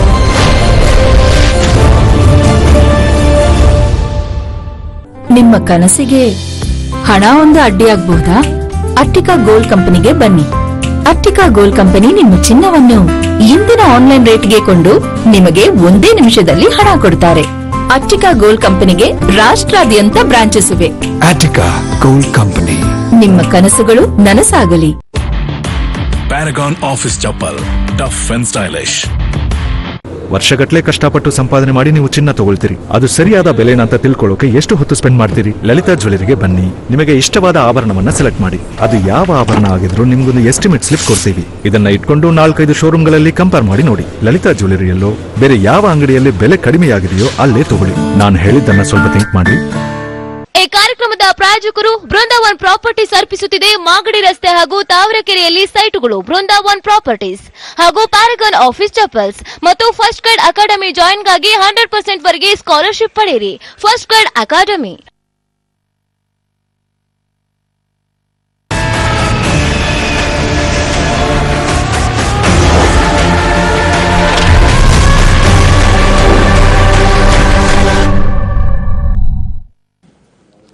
ನಮ್ಮ ಲೆಕ್ಕ ವಿಶೇಷ ಚರ್ಚಾ ಕಾರ್ಯಕ್ರಮಕ್ಕೆ ಸ್ವಾಗತ. ಕ್ರಾಸ್ಟ್ ಅವರೇ, ಆಗ ನಾನು ಕೇಳಿದಂತ ಪ್ರಶ್ನೆನೇ ನೀವು ಪಾಸ್ ಮಾಡ್ತೀನಿ, ನೀವು ತುಂಬಾ ನ್ಯೂಟ್ರಲ್ ಆಗಿ ಆನ್ಸರ್ ಕೊಡ್ತೀನಿ ಅಂತ ಹೇಳಿದ್ರಿ. 35% ಪರಿಶಿಷ್ಟ ಜಾತಿ ಪಂಗಡಕ್ಕೆ 53,000 ಕೋಟಿ ಅನುದಾನ ಜಾಸ್ತಿ ಮಾಡಿರೋದು. ಇಲ್ಲಿ ನೋಡಿ ಪೊಲಿಟಿಕಲ್ ಅಥವಾ ಗಿಮಿಕ್ ಕಾಣೋದಿಲ್ವಾ? ಖಂಡಿತ ಕಾಣುತ್ತೆ. ಹೆಂಗ್ ಕಾಣುತ್ತೆ ಸರ್? ಯಾಕೆಂದ್ರೆ 5 ರಾಜ್ಯಗಳು ಎಲೆಕ್ಷನ್ ಹೋಗ್ತವೆ. ಅಂದ್ರೆ ಸುಪ್ರೀಂ ಕೋರ್ಟ್ ಪಾಸ್ ಮಾಡಿದ್ರು, ಎಲೆಕ್ಷನ್ ಕಮಿಷನ್ ಪಾಸ್ ಮಾಡಿದ್ರು, ಈಗೊಂದು ಅವಕಾಶ ಬಂತೋ ಇಲ್ವೋ, ಅವಕಾಶ ಸಿಕ್ಕಿದಾಗ ಯಾಕೆ ಉಪಯೋಗಿಸಬಾರದು? Correct exactly. ಇದು ಡೈರೆಕ್ಟು ಇಂಡೈರೆಕ್ಟು ನಿಜವಾಗಿದ್ದು ಜನಪರ ಬಜೆಟ್. ಜನಪರ ಬಜೆಟ್ ಯಾವ ನಾಳೆ ಚುನಾವಣಾ ಭಾಷಣದಲ್ಲಿ ಉತ್ತರ ಪ್ರದೇಶ, ಪಂಜಾಬ್ ಮತ್ತೊಂದರೊಳಗೆ ಅಲ್ಲಿ ನಾಯಕರೆಲ್ಲ ಇದನ್ನೇ ಹೇಳ್ತಾರೆ. 53,000 ಕೋಟಿ ಕೊಟ್ಟಿದ್ವಿ, 35% ಜಾಸ್ತಿ ಮಾಡಿದೀವಿ ನಿಮಗೆ ಅಂತ ನಾಳೆ ಭಾಷಣ ಮಾಡ್ತಾರೆ. ಅವ್ರಿಗೆ ಡೈರೆಕ್ಟ್ ಬೆನಿಫಿಟ್ ಸಿಕ್ಕಿದ್ರೆ ಡೈರೆಕ್ಟ್ ಬೆನಿಫಿಟ್ ಸಿಕ್ಕಿದ್ರೆ ನಮ್ಮ ಭಾರತೀಯರ ಮನ ಇದೆ ಅಂತಂದ್ರೆ ನನ್ಗೇನು ಇದ್ರ ಲಾಭ ಉಂಟಾ, ಡೈರೆಕ್ಟ್ ಲಾಭ ಉಂಟಾ ನೋಡ್ತಾರೆ. ಇದ್ರೆ ಡೈರೆಕ್ಟ್ ಲಾಭ ಬರೋದು ಯಾವ್ದು? ಹೇಗೆ ಲಾಭ ಬರ್ತಾರೆ ನೋಡ್ತಾರೆ. ಅಂದ್ರೆ ಸರ್ ಅಲ್ಲಲ್ಲ, ಅವನು ಬುದ್ಧಿವಂತ, ಅವ್ರಿಗಿಂತ ಬುದ್ಧಿವಂತ ಈ ರಾಜಕೀಯ ಮುಖಂಡ. ಇದನ್ನ ಹೇಳ್ಬೇಕಾದ್ರೆ ತಿರುಚಿ ಪರ್ಚಿ ಎಲ್ಲ ಹೇಳ್ಬೋದು, ಅದೇ ತೊಂದರೆ ಎಲ್ಲ ಹೇಳ್ಬೇಕು. ನಿನ್ನ ಅಕೌಂಟ್ ಹಾಗಾದ್ರೆ ಖುಷಿ ಆಗ್ತದೆ. 35,000 ಕೋಟಿ ಕೊಟ್ಟೆ ಅಂತ ಯಾರು ಅದ್ರ ಮೇಲೆ ಓಟ್ ಹಾಕಲ್ಲ. ಮಿಡಲ್ ಕ್ಲಾಸ್ಗೆ 5 ಲಕ್ಷದಿಂದ ಕೆಳಗಡೆ 5 ಲಕ್ಷ ಅಂದ್ರೆ ಟ್ಯಾಕ್ಸ್ ಕಟ್ಟುವಂತವ್ರಿಗೆ 15 ಲಕ್ಷದಲ್ಲಿ 15,000 ಈ ವರ್ಷ ಬರುತ್ತೆ. Narendra Modi all India medical institute ಜಾರ್ಖಂಡ್ಗೆ, ಆಮೇಲೆ ಇನ್ನೊಂದು ಗುಜರಾತ್ಗೆ. ಇದರ ಅರ್ಥ ಏನು? ಸಮಸ್ಯೆ ಇದೆ, ಇಲ್ಲೊಂದು ಸಮಸ್ಯೆ ಇದೆ. ನಮ್ಮ ಕರ್ನಾಟಕದಲ್ಲೂ ಗುಲ್ಬರ್ಗದಲ್ಲಿ ESI ಆಸ್ಪತ್ರೆ ಕಟ್ಟಿದ್ರು. ESI ಆಸ್ಪತ್ರೆ ಕಟ್ಟಿ ಅಲ್ಲಿ ಲೆಕ್ಚರರ್ಸ್ ಪ್ರೊಫೆಸರ್ಗಳೆಲ್ಲ ಇಟ್ರು. ಇವತ್ತು ಆಸ್ಪತ್ರೆ ಮುಚ್ಚುವಂತ ಕಾಲೇಜ್, ESI ಕಾಲೇಜ್ ಮುಚ್ಚುವಂತ ರೈಲ್ವೇಸ್ ಅಥವಾ ESI ಮೆಡಿಕಲ್ ಕಾಲೇಜ್ ಇದೆ. ಇವರು ಗುಲ್ಬರ್ಗದವರು. ಹಾಗಾಗಿ ಇದೇ ತರದ್ದು ಜಾರ್ಖಂಡ್ ಮಾಡಿದಾಗ, AMS ಮಾಡಿದಾಗ ಬಹಳ ದೊಡ್ಡ ಮಟ್ಟದ ಉನ್ನತ ಮಟ್ಟದ ಏನು ಡಾಕ್ಟರ್ಗಳು ಪ್ರೊಫೆಸರ್ಗಳು ಬರ್ಬೇಕಾಗುತ್ತೆ. ಅಂತಹ ಜಾಗದಲ್ಲಿ ಕೆಲವೊಂದ್ ಸಲಕ್ಕೆ ಅಲ್ಲಿ ನಿಮ್ಗೆ ಅಕಾಡೆಮಿಕ್ ಇದ್ರಲ್ಲಿ ಇರುವಂತವ್ರು ಬರ್ಲಿಲ್ಲ ಅಂದ್ರೆ ಅದು ಉದ್ಧಾರ ಆಗಲ್ಲ. ಹಾಗಾಗಿ ಗಿಮಿಕ್ಗಳಾಗಬಾರ್ದು ಇಂಥವಷ್ಟೇ.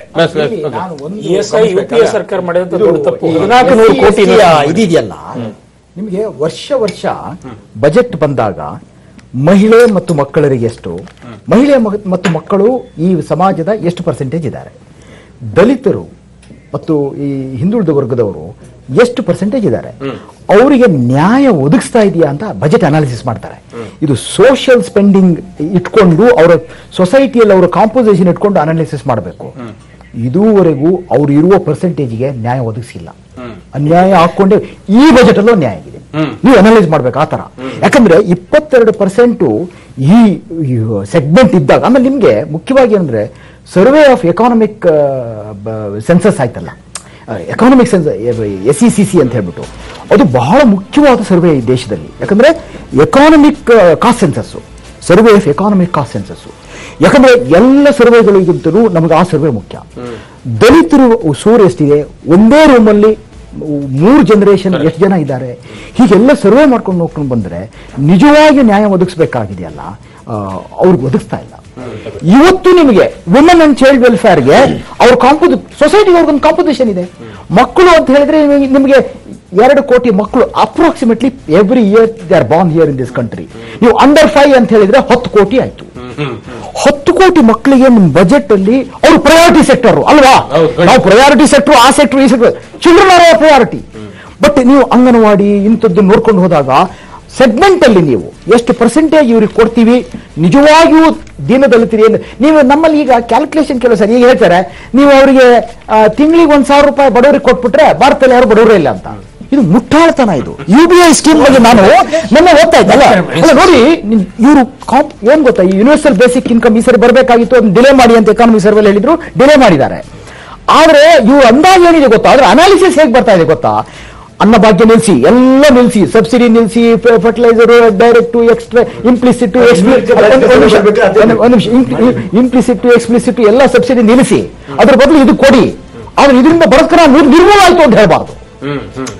ಈಗ ನೀವು ನಿರ್ಮೂಲ ಆಗಲ್ಲ, ಅವ್ರು ಏನ್ ಹೇಳ್ತಿದ್ದಾರೆ ಪಾವರ್ಟಿ ರಿಮೂವಲ್ ಅಂತಿದ್ದಾರೆ, ತಪ್ಪು.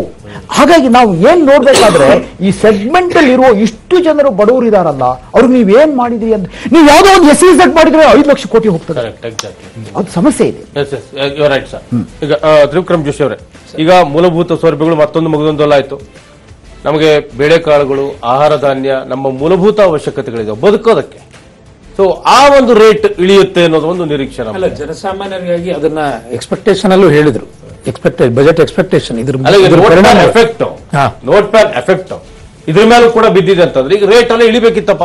ಅಲ್ಲ, ಒಂದೇ ಸಾರಿ ನೀವು ಹೇಳಿದ್ರು, ಇವತ್ತು ನಾನು ಪೇಪರ್ ಓದ್ತಾ ಇದ್ದೆ, ತೊಗರಿ ಬೇಳೆಯನ್ನು ಸಿಕ್ಕಾಪಟ್ಟೆ ಇಂಪೋರ್ಟ್ ಮಾಡ್ಬಿಟ್ಟು ಇಲ್ಲಿ ನಮ್ಮ ರೈತರು ಸಿಕ್ಕಾಪಟ್ಟೆ ಬೆಳೆದ್ರು, ಬೆಲೆ ಇಲ್ಲ.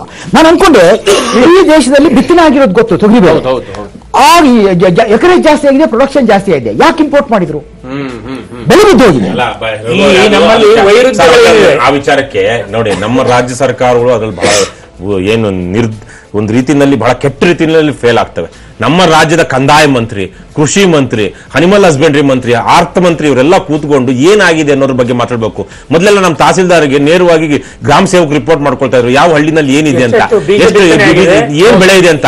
ಇವತ್ತು ಪ್ರತಿಯೊಬ್ಬರಿಗೂ ಸ್ಮಾರ್ಟ್ ಫೋನ್ ಇದೆ, ಎಲ್ಲ ಇಟ್ಕೊಳ್ಬಹುದು, ಆದ್ರೆ ಏನೇನು ಇಲ್ಲ. ಒಂದು ಜಿಲ್ಲೆಯಲ್ಲಿ ಏನು ಬೆಳೀತಿದೆ ಅನ್ನೋಂತ ಅಂಕಿ ಅಂಶಗಳೇ ಇಲ್ಲ. ಹಾಗಾಗಿ ಕೇಂದ್ರ ಸರ್ಕಾರ ಎಲ್ಲೋ ಆದ ತಕ್ಷಣ ಅಲ್ಲಿ ಬಾಯ್ ಬರ್ಕೊಳ್ಳುತ್ತಲ್ಲ, ಇಲ್ಲಿ ನಮ್ಮ ರಾಜ್ಯ ಸರ್ಕಾರಗಳು ಏನ್ ಮಾಡ್ತಾ ಇದಾವೆ, ಅವ್ರ ಪ್ರೊಟೆಕ್ಷನ್ಗೆ MSP ಬಗ್ಗೆ ಅವ್ರು ಮಾತಾಡ್ತಿದ್ದಾರೆ, ಯಾರೋ ರಘುವರು ಮಾತಾಡ್ತಿದ್ದಾರೆ, ತೊಗರಿ ಬೆಳೆ ಬೆಳೆದಂತವ್ರಿಗೆ ಏನಾಗಬೇಕು ಅಂತ. ಆದ್ರೆ ನೀವು ಎಷ್ಟು ಬೆಳೆದ್ರೆ ಎಷ್ಟು ಲಾಭ, ಅಂದ್ರೆ ನಿಮ್ ಹಾಕಿದ ದುಡ್ಡು ಬರುತ್ತಾ ಅನ್ನೋದನ್ನ ಯಾರು ಹೇಳೋದಿಲ್ಲ, ಕಂಟ್ರೋಲೇ ಮಾಡ್ತಾ ಇಲ್ಲ. ನಾವು ಒಬ್ಬ ಯಾವನೋ ಟೊಮೆಟೊ ಬೆಳೆದ ಈ ವರ್ಷ ದುಡ್ಡು ಮಾಡ್ದ ಅಂದ್ರೆ ಮುಂದಿನ ವರ್ಷ ಇಡೀ ಹೋಬಳಿ ತಾಲೂಕಲ್ಲಿ ಟೊಮೆಟೊ ಬೆಳೀತಾರೆ. ಆದ್ರೆ ಎಲ್ಲೋ ಒಂದ್ ಕಡೆ ಕಂಟ್ರೋಲ್ ಮೆಕ್ಯಾನಿಸಮ್ ಇರಬೇಕು. ಇದು ಈ ಸಲಕ್ಕೂ ಆಗ್ತಾ ಇಲ್ಲ.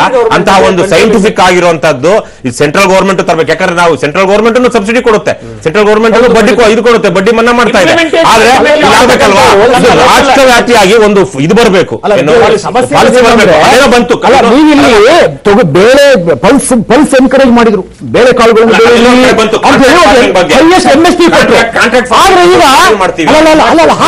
ಹೇಳ್ತಾ ಇರೋದು, ಡಿಕ್ಲೇರ್ ಮಾಡಿರೋ MSP ಇವತ್ತು ಬೆಳೆ ಕೊಡಕ್ಕಾಗ್ತಿಲ್ಲ. ಹಂಗಾದ್ರೆ ನೀವು ಎನ್ಕರೇಜ್ ಮಾಡಿ ರೈತರಿಗೆ, ನೀವು ಬೆಳೆರಿ, ನಾವು ಇಷ್ಟು ಬೆಲೆ ಕೊಡ್ತೀವಿ ಅಂತ ಎಲ್ಲ ಬೆಳೆದ್ರು, ನೀವು ಇಂಪೋರ್ಟ್ ಮಾಡ್ಕೊಂಡಿದ್ದೀರಾ. ಇವತ್ತು ಅದು ಮಾಡ್ಲೇಬಾರ್ದು. ಅದು ಏನಿದೆ ಹಿಂದೆ ಏನಿತ್ತು ಅದೇ ಲೆವೆಲ್ಗೆ ಬೆಳೆದ ರೈತರಿಗೆ ಅವರಿಗೆ ಕೊಡಕ್ಕೆ ಇವ್ರಿಗೆ ಯೋಗ್ಯತೆ ಇಲ್ಲ ಅಂದ್ಮೇಲೆ ಯಾಕೆ ಈಗ ಈ ಸಮಸ್ಯೆಗಳು? ಪೆರಿಷಬಲ್ ಐಟಮ್ ಅಲ್ಲ, ಅದು ವರ್ಷ 2 ವರ್ಷ ಇಟ್ಕೋಬಹುದು. ನಿಮ್ಗೆ ಗೊತ್ತಿಲ್ಲ ಒಂದು ಜ್ಞಾಪಕ ನಾವು ಜ್ಞಾಪಿಸ್ಕೋಬೇಕಾಗಿರೋದು, 2 ವರ್ಷದಿಂದ ಬೇಳೆಕಾಳುಗಳು ಸಿಕ್ಕಾಪಟ್ಟೆ ವಿಪರೀತವಾಗಿ ರೇಟ್ ಆದಾಗ ತಮಿಳುನಾಡಿನಿಂದ ಬಂದು ಗುಲ್ಬರ್ಗ, ರಾಯಚೂರಲ್ಲಿ ತಮಿಳುನಾಡಿನ ಸರ್ಕಾರ ಕೊಂಡ್ಕೊಂಡೋಯ್ತು. ಯಾಕೆಂದ್ರೆ ಅಲ್ಲಿ ಅನ್ನಭಾಗ್ಯಕ್ಕೆ ಬೇಕಾಗಿದೆ ಅಂತ. ನಮ್ಮ ರಾಜ್ಯದಲ್ಲಿ ಇಲ್ಲಿ ಹಾಹಾಕಾರ ಆಯ್ತು. ಆದ್ರೆ ತಮಿಳುನಾಡಿನ ಸರ್ಕಾರದವ್ರು ಬಂದು 2 ವರ್ಷದಿಂದ ತಮಿಳುನಾಡಲ್ಲಿ ಜಯಲಲಿತಾ ಅಲ್ಲಿ ಹಸುಗಳು ಕೊಡ್ತೀವಿ ಅಂತ ಒಂದು ಸ್ಕೀಮ್ ಮಾಡಿದ್ರು. ಇದೀ ನಮ್ಮ ದಕ್ಷಿಣ ಕರ್ನಾಟಕದಲ್ಲಿ ಮಂಡ್ಯ, ರಾಮನಗರ, ತುಮಕೂರು, ಕೋಲಾರ ಎಲ್ಲ ಹಸುಗಳೆಲ್ಲ ಖಾಲಿ ಆಗ್ಬಿಟ್ಟು. ಹಾಗಾಗಿ ಅಂತಹದೆಲ್ಲ ಆಗುವಂತ ಸಂದರ್ಭದಲ್ಲಿ ನಮ್ಮ ರಾಜ್ಯ ಸರ್ಕಾರ ಹೇಗೆ ಪ್ರೊಟೆಕ್ಟ್ ಮಾಡ್ಕೋಬೇಕು ಇದನ್ನು ನಾವು ಯೋಚನೆ ಮಾಡಬೇಕು. ಪೆರಿಷಬಲ್ ಐಟಮ್ ಅಲ್ಲ, ಅದು ನಾನ್ ಪೆರಿಷಬಲ್. ಸರ್ಕಾರ ಗೋಡನಲ್ಲಿ ಇಡಬೇಕು, ಅದು ತಗೊಂಡು. ಪೆರಿಷಬಲ್ ಅಂತ ರೈತ ಕಾಯಕ್ಕಾಗಲ್ಲ. ಅದಕ್ಕೆ ಇಮಿಡಿಯೇಟ್ ಇದೇನಿಲ್ಲ, ರೈತನ ದೃಷ್ಟಿಯಿಂದ ನೋಡಿದಾಗ ಒಂದು ಭಾಗ ಬರುತ್ತೆ, MSP ಬರ್ತದೆ, ರೇಟ್ ಬರ್ತದೆ, ಹೈಯೆಸ್ಟ್ ರೇಟ್ ಕೊಡಬೇಕು ಅಂತ ಬರುತ್ತೆ. ಆ ಕಡೆಗೆ ಸಾಮಾನ್ಯ ಗ್ರಾಹಕನ ಲೆಕ್ಕದಕ್ಕೆ ನೋಡಿದಾಗ ನಮ್ಗೆ ಕಡಿಮೆ ರೇಟ್ ಬೇಕು ಅಂತ ಹೇಳುತ್ತೆ. ಅಲ್ಲೇ ಸರ್ಕಾರದ ಇಂಟರ್ವೆನ್ಷನ್. ಆದ್ರೆ ಆ ಸರ್ಕಾರ ಮಾಡಬೇಕಾದ್ದು ರಾಜ್ಯ ಮತ್ತು ಅದ್ರ ಕೆಳಗಡೆ ಏನು ಸಿಸ್ಟಮ್ಗಳಿದೆ ಆ ವ್ಯವಸ್ಥೆಗಳು ಕೋಆರ್ಡಿನೇಷನ್ ಇಲ್ದೇ ಈ ಸಮಸ್ಯೆಗಳು ಆಗ್ತಾ ಇರೋದು. ಈ ಕೋಆರ್ಡಿನೇಷನ್ ಮಾಡೋ ಸಲುವಾಗಿನೇ ತಮಗೆ ಗೊತ್ತಿರಬಹುದು, ಅಶೋಕ್ ದಳವಾಯಿ ಅವರ ನೇತೃತ್ವದಲ್ಲಿ ನಮ್ಮ ರಾಜ್ಯದ IAS officer is now additional secretary in government of India agriculture, ಮತ್ತೆ SK ಪಾಟ್ನಾಯಕ್ ಇಲ್ಲಿಂದ ಹೋಗಿದ್ದಾರೆ, ಅವರು ಸೆಕ್ರೆಟರಿ ಇದ್ದಾರೆ, ಒಂದು ಕಮಿಟಿ ಮಾಡಿದ್ದಾರೆ. ಈ MSP ದೃಷ್ಟಿಯಿಂದನೇ ಒಂದು ಕಮಿಟಿ ಮಾಡಿದ್ದಾರೆ. ಅಗ್ರಿಕಲ್ಚರ್ ಇಷ್ಟು ಇನ್ವೆಸ್ಟ್ಮೆಂಟ್ ಏನ್ ಮಾಡ್ತಾನೆ ಅವನಿಗೆ ಮಿನಿಮಮ್ ಪ್ರಾಫಿಟ್ ಬರಲೇಬೇಕು ಅನ್ನೋದನ್ನು ಕಮಿಟಿ ಮಾಡಿದ್ದಾರೆ. ಬಹಳ ಅದ್ಭುತವಾಗಿ ಒಂದು ಎಕರೆ ಬೆಳೆ ಬೆಳಿಬೇಕು ಅಂದ್ರೆ ಎಷ್ಟು ಖರ್ಚು ಬಿಡುತ್ತೆ ಅಂತ ಹೇಳಿ ಮಾಡಿದ್ದಾರೆ. ಅದನ್ನ ಮಾಡಿದ್ದು ನಮ್ಮ ಯೂನಿವರ್ಸಿಟಿ, ರಾಯಚೂರಲ್ಲೇ ನಮ್ಮ ಯೂನಿವರ್ಸಿಟಿಯಿಂದ ಕೊಟ್ಟಿದ್ದು. ಕಮ್ಮರಡಿ ಅವರು ನಮ್ಮಲ್ಲಿ ಮೆಂಬರು, ಅಂದ್ರೆ ರಾಯಚೂರಿನ ಮೆಂಬರ್ ಇದ್ದಾರೆ. ಅದನ್ನ ಕಮ್ಮರಡಿ ಅವರು ಇಡೀ ರಾಜ್ಯಕ್ಕೆ ಮಾಡ್ತಾ ಇದ್ದಾರೆ. We are submitting that to national government. ಯಾಕೆ ಅಂತ ಹೇಳ್ತಿದೆ ಅಂದ್ರೆ ಆ ಕೋಆರ್ಡಿನೇಷನ್ ತಪ್ಪಿದ್ದೆ ಇಲ್ಲಿವರೆಗೆ ಬಂದಿರೋ. ನಮಗೆ ಸಮಸ್ಯೆ ಇರೋದು ಏನ್ ಗೊತ್ತಾ, ಅಲ್ಲ ಕಾಸ್ಟ್ ಪ್ಲಸ್ 50 APMCನೂ ಬೇಡ, ರೈತನಿಗೆ ಇಷ್ಟು ಖರ್ಚಾಗಿದೆ ಅದ್ರ ಮೇಲೆ 50% ಕೊಡಬೇಕು ಅಂತ ಒಂದು ದಶಕ ಆಯ್ತು. ಇದು NDA ಮ್ಯಾನಿಫೆಸ್ಟೋ ಕೂಡ MS ಸ್ವಾಮಿನಾಥನ್ ಕಮಿಟಿಯನ್ನ ನಾವು ಇಂಪ್ಲಿಮೆಂಟ್ ಮಾಡ್ತೀವಿ. ಅದಕ್ಕೆ ಏನ್ ಗೊತ್ತಾ, ರೈತರಿಗೆ ಆದಾಯ ಮುಖ್ಯವೇ ಹೊರತು ಸಾಲ ಅಲ್ಲ. ಆದಾಯ ಬಂದ್ರೆ ಸಾಲ ಆಗ್ತದೆ.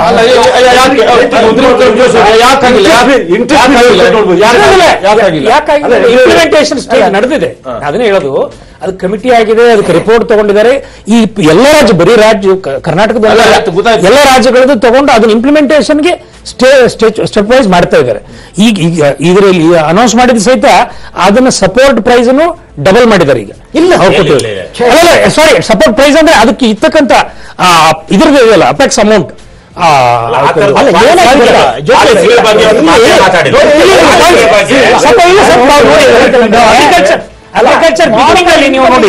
ಫಾರ್ಮರ್ ಇನ್ಕಮ್ ಅಲ್ಲಿ ನೋಡಿ, ಎಲ್ಲ ಸರ್ಕಾರಗಳು ಎಡು ಕೊಟ್ಟು ನಿಮಗೆ ದೊಡ್ಡ ಸಮಸ್ಯೆ ಏನ್ ಗೊತ್ತಾ, ಎಲ್ಲ ಸರ್ಕಾರಗಳು ಏನ್ ಹೇಳ್ತೀವಿ, ಇನ್ಕ್ಲೂಡಿಂಗ್ RBI, ರೈತರಿಗೆ ಜಾಸ್ತಿ ದುಡ್ಡು ಹೋದ್ರೆ ಹಣದುಬ್ಬರ ಬರುತ್ತೆ ಅಂತಾರೆ.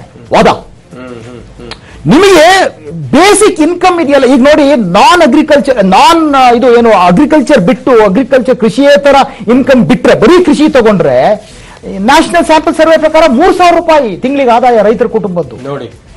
ಇದು ನಿಜವ. ಇವ್ರು ಏನ್ ಗೊತ್ತಾ, ಈಗ ನಿಮಗೆ ರೈತ ಕುಟುಂಬಗಳಿಗೆ ಇದಾದ್ರೆ ನಿಮಗೆ 14 ಕೋಟಿ ಕುಟುಂಬಗಳು, ನೀವು 80 ಕೋಟಿ ಲಾಭ ಆಗ್ತದೆ. ನೀವು ಅವರಿಗೆ ಆ ಲಾಭವನ್ನು ಹೇಗೆ ಕೊಡತಕ್ಕದ್ದು? ಲಾಭ ಅಂತ ಅಲ್ಲ, ನಿಮಗೆ ಒಂದು ಮರ್ಯಾದೆ ಇರುತ್ತೆ. ರೈತನಿಗೆ ಬೆಳೆದ ಬೆಲೆಗೆ ಅವ್ರಿಗೆ ಆದಾಯ ಇನ್ಕಮ್ ಜಾಸ್ತಿ ಆದ್ರೆ ಇವ್ರು ಸಾಲ ಬಡ್ಡಿ ಮನ್ನಾ ಮಾಡು, ಅದು ಮಾಡು, ಇದು ಮಾಡು, ಇದು ನಮಗೆ ಬೇಕಾಗಿಲ್ಲ. ರೈತರಿಗೆ ಯಾವ ರೀತಿ ಬೆನಿಫಿಟ್ ಕೊಡೋದು ಅಂತ ಹೇಳಿದ್ರೆ, ನಾವು ಡೈರೆಕ್ಟ್ ಬೆನಿಫಿಟ್ ಅವರಿಗೆ ಅವ್ರ ಅಕೌಂಟ್ ಜಮಾ ಮಾಡೋದು ಅಥವಾ ಏನು ಕೊಡಿ. ಬಟ್ ಅವರಿಗೆ ಬೇರೆಯವರಿಗೆ ಅವರು ಇಂಟ್ರೆಸ್ಟ್ ಫ್ರೀ ಲೋನ್ ಕೊಡ್ಬೋದು. ಇಂಟ್ರೆಸ್ಟ್ ಫ್ರೀ ಇರ್ತದೆ, ಕೆಲವು ಇಂಟ್ರೆಸ್ಟ್ ಫ್ರೀ ಲೋನ್ ಕೊಟ್ಟು ರೈತರಿಗೆ ಒಂದು ಹ್ಯಾಪಿಯಾಗಿ ಇಡ್ಬೋದು. ಆಕ್ಚುಲಿ ಎಲ್ಲಾದ್ರೆ ಅಟ್ಲೀಸ್ಟ್ ಇಂಟ್ರೆಸ್ಟ್, ಈಗ ಇಲ್ಲೂ ಬಾರಿ ರೈತರಿಗೆ ಇಂಟ್ರೆಸ್ಟ್ ಸಾಲ interest free is very much. ಅವರಿಗೆ ಇಂಟ್ರೆಸ್ಟ್ ಫ್ರೀ ಲೋನ್ ಕೊಟ್ಟರೆ ಅವ್ನು ತುಂಬಾ 1 ಲಕ್ಷ ಆಗಿ ತಗೊಂಡು ಅವ್ನು ಇಂಟ್ರೆಸ್ಟ್ ಫ್ರೀ ಲೋನ್ 10% ಆಗುವಂತಲ್ಲ ರೀ. ಸಾಲ ಮನೆಯಲ್ಲಿ ಎಲ್ಲ ಆಗ್ತದೆ, ಅದು ಸುಲಭ. ಆಗ್ಲೇ ಹೇಳಿಲ್ವಾ, ಬ್ಯಾಲೆನ್ಸ್ ಶೀಟ್ ನಮಗೆ ಡೆಬಿಟ್ ನೋಡ್ತಾ ಇದೆ, ಕ್ರೆಡಿಟ್ ಎಲ್ಲಿಂದ ಬರುವುದಡ್ಡು ಎಲ್ಲಿ ಅಂತ ನೋಡ್ಬೇಕಲ್ಲ. ಕೆಲವೊಂದು ವಿಷಯ ಈಗ 2016 ರೈತರು ಅಭಿವೃದ್ಧಿ ಮಾಡ್ಕೊಂಡಿದ್ದಾರೆ.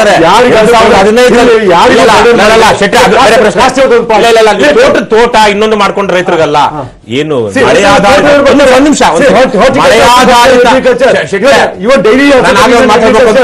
ನಾವು ಬೆಳೆ, ಎಸ್ಪೆಷಲಿ ನಮ್ಮ ಜನರು ಅಷ್ಟೇ, ಎಲೆಕ್ಷನ್ ಟೈಮ್ ಅಲ್ಲಿ ಒಂದು ಆಹಾರ ಪದಾರ್ಥಗಳು ಹೆಚ್ಚಾಗಿದೆ, ದರ ಹೆಚ್ಚಾಗಿದೆ ಅಂತೇಳಿ ಎಲೆಕ್ಷನ್ ವೋಟ್ ಹಾಕೋದಿದೆಯಲ್ಲ, ಬಹಳ ಮೋಸ ಆಗುತ್ತೆ. ಯಾಕೆಂದ್ರೆ ಅದರಿಂದ ರೈತರು ಉದ್ಧಾರ ಆಗಲ್ಲ, ಇವ್ರಿಗೆ ಸರ್ಕಾರ ಸಬ್ಸಿಡಿ ಕೊಡಕ್ ಆಗಲ್ಲ. ಆಮೇಲೆ ಮಧ್ಯದಲ್ಲಿ ನೀವು ರೈತರು ಇವತ್ತು 100 ರೂಪಾಯಿ ಬೆಳೆ ಬೆಳೀತಾ ಇದ್ರೆ ನಮ್ಗೆ 50-60 ರೂಪಾಯಿ ಸಿಗ್ತಾ ಇದೆ. ಅವರ ಬೆವರಿಗೆ ನಾವು ಬೆಲೆ ಕೊಡ್ತಾ ಇಲ್ಲ ಇವತ್ತು. ಹಾಗಾಗಿ ಮಳೆಯಾಧಾರಿತ ಕೃಷಿ ಏನಿದೆ ಅದಕ್ಕೆ ಅವನ್ನು ಪೂರ್ತಿಯಾಗಿ ಸಾಲ ಮಾಡೋದು. ನೀವು ಯಾವುದೋ ಒಂದು ಮಲೆನಾಡಲ್ಲೋ ಇನ್ನೊಂದ್ ಕಡೆನೋ ಎಸ್ಟೇಟ್ ಅಲ್ಲಿ ಇರೋ ರೈತರದಲ್ಲ ಪ್ರಶ್ನೆ. ಕೇವಲ 1-2 ಎಕರೆ 3 ಎಕರೆ ಇಟ್ಕೊಂಡು ಅವನು ಒಂದು ಎಕರೆಗೆ 15,000 ರೂಪಾಯಿ ಏನು ರಾಗಿ ಬೆಳೆ ಬೆಳೆಯೋದಕ್ಕೆ, ಕೇವಲ ರಾಗಿ ಬೆಳೆ ಬೆಳೆಯೋದಕ್ಕೆ. ಈ ಸಲಕ್ಕೆ ಏನೋ 50 ರೂಪಾಯಿ ಆಗಿದೆ, ತಿನ್ನೋರು ಕಷ್ಟ ಆಗಿದೆ. ಆದ್ರೆ ರೈತರಿಗೆ ಲಾಭ ಬಂದಿದೆ ಅಂತ ಹೇಳ್ಕೊಳಕ್ಕಾಗಲ್ಲ. ಯಾಕೆಂದ್ರೆ ಅದು ಹುಲ್ಲು ಆಗ್ಲಿಲ್ಲ ಈ ಸಲ. ಎಷ್ಟೋ ಕಡೆ ರಾಗಿನಲ್ಲಿ ಇದೆಲ್ಲ ರಾಗಿ ಹುಲ್ಲು ಸಿಗ್ಲಿಲ್ಲ, ಅಷ್ಟು ಬೆಳೆ ನಷ್ಟ ಆಗಿದೆ ಸಲಕ್ಕೆ. ಆಗಿದೆ. VP ಸಿಂಗ್ ಫಸ್ಟ್ ಗವರ್ಮೆಂಟ್ ಇಲ್ಲ ಅಂತಲ್ಲ, ಆಗ್ಲೂ ಆಗಿದೆ. ನಂತರ ಸುಮಾರು ಒಂದು 15 ವರ್ಷ ನಂತರ ಯಾರು ಮನಮೋಹನ್ ಸಿಂಗ್ ಅವರು ಮಾಡಿದ್ದಾರೆ. ಬಹುಶಃ ನೆಕ್ಸ್ಟ್ ಬಜೆಟ್ ಅಲ್ಲಿ ಮಾಡಬಹುದು. ಎಷ್ಟು ಕಾಸ್ಟ್ ಅವರು ಒಂದು ಪಾಲಿಟಿ ಇದೆ. ಒಂದು ನಿಮಿಷ ಹೆಗ್ಡೆ, ಕಾಸ್ಟ್ ಅವ್ರು ನೋಡಿ, ಈಗ 30% 25% ರಿಡ್ಯೂಸ್ ಮಾಡಿದ್ದಾರೆ. ಯಾವ್ದು if the turn over is less than 50 crores ಇದ್ದವರಿಗೆ. ಸೊ ಇದರಲ್ಲಿ ಬಿಗ್ ಬೆನಿಫಿಟ್ಸ್. ಸೊ ಎಲ್ರಿಗೂ ಇದಲ್ಲ, ನಾವು ಆದಾಯ ಅಂತ ನೋಡ್ಬೇಕಲ್ಲ. ಈಗ ರೈತರಿಗೆ ಕೊಟ್ಟಿಲ್ಲ ಅಂತ ಹೇಳಿಲ್ಲ, ಕೊಡ್ಬೋದು. ಮತ್ತೆ ಅಲ್ಲ ಇಲ್ಲಿ ಕೇಳಿ ನೋಡಿ, ಈಗ ಆಯಿಲ್ ಪ್ರೈಸ್ ಒಂದು ನಿಮಿಷ ಆಯಿಲ್ ಪ್ರೈಸ್ ಉಂಟಲ್ಲ, ತುಂಬಾ ಲಾಸ್ಟ್ 2 years ಅಲ್ಲಿ ಆಯಿಲ್ ಪ್ರೈಸ್ ಎಕ್ದಮ್ ಡೌನ್ ಇತ್ತು, ಡೌನ್ ಟ್ರೆಂಡ್ ಇತ್ತು. ಈಗ ಪುನಃ ಅಪೋರ್ಟ್ ಟ್ರೆಂಡ್ ಇರ್ತದೆ. ಮೊದಲು ಗ್ಯಾಪ್ ಜಾಸ್ತಿ ಇತ್ತು, ಬೈಯಿಂಗ್ ಪ್ರೈಸ್ ಮತ್ತು ಸೆಲ್ಲಿಂಗ್ ಪ್ರೈಸ್ ಗೆ ಆಯಿಲ್ಗೆ ಜಾಸ್ತಿ ಆಗ್ತಾ ಉಂಟು. ಈಗ ಆಯಿಲ್ ಪ್ರೈಸ್ ಜಾಸ್ತಿ ಆದ್ರಿಂದ ಆ ಸೆಲ್ಲಿಂಗ್ ಪ್ರೈಸ್ ಮತ್ತು ಇದ್ರ ಮೇಲೆ ಹಾಕಿದ್ರು ಗವರ್ಮೆಂಟ್ ಲಾಭ ಉಳಿಯುವಂತದ್ದು ಕಮ್ಮಿ ಆಗ್ತಾ ಉಂಟು. ಇದನ್ನು ನೋಡ್ಕೊಳ್ಬೇಕು ನಾವು ಫ್ಯೂಚರ್ ಅಲ್ಲಿ ಏನು ಅಂತ ಹೇಳಿ. ಸೊ ಟ್ರೆಂಡ್ ಯಾವ ರೀತಿ ಉಂಟು ಇದುವರೆಗೆ ಲಾಸ್ಟ್ ಮೋದಿ ಅವರು ಅಧಿಕಾರ ಬಂದರೆ ಅಲ್ಲ ಇಲ್ಲಿ ಕೇಳಿ, ಮಹಾರಾಜ ಕೊಟ್ಟರೆ ಸರ್ಕಾರಕ್ಕೆ ಲಕ್ಷಾಂತರ ಕೋಟಿ ದುಡ್ಡು ಬರ್ತಾ ಇದೆ. ನಮ್ಮ ರಿಸೋರ್ಸಸ್, ನ್ಯಾಚುರಲ್ ರಿಸೋರ್ಸಸ್ ನ ಬಗದು ಬೇರೆ ದೇಶಕ್ಕೆ ಎಕ್ಸ್ಪೋರ್ಟ್ ಮಾಡಿರೋ ದುಡ್ಡು ಬರ್ತಾ ಇದೆ. ಇವತ್ತು ನಮ್ಮ ರಾಜ್ಯ ಸರ್ಕಾರಕ್ಕಿಂತ ಹೆಚ್ಚು ರೆವಿನ್ಯೂ TCS ಕಂಪನಿಗಿದೆ. ಒಂದು ತಿಂಗಳಿಗೆ 10,000 ಕೋಟಿ ರೆವಿನ್ಯೂ TCS ಕಂಪನಿಗೆ. ಆ TCS ಕಂಪನಿಗೆ ವರ್ಷಕ್ಕೆ ಇವತ್ತು ಅದರದ್ದು ಕೇಳ್ತಾ ಇರೋದು ಇಲ್ಲ, ಅದಕ್ಕೆ ಸಂಬಂಧ ಇಲ್ಲ ಬಿಡಿ. ಆದ್ರೆ ನೀವು ಇದು ನಮ್ಮ ರಾಷ್ಟ್ರ ಸರ್ಕಾರಕ್ಕೆ ಆದಾಯ ಇಲ್ಲ ಅಂತ ಹೇಳ್ಬೇಡಿ, ಬರೀ ಎಲ್ಲಿಂದನೂ ಆದಾಯ ಬರ್ತಾ ಇರುತ್ತೆ. ಎಲ್ಲಿ ವಿನಿಯೋಗ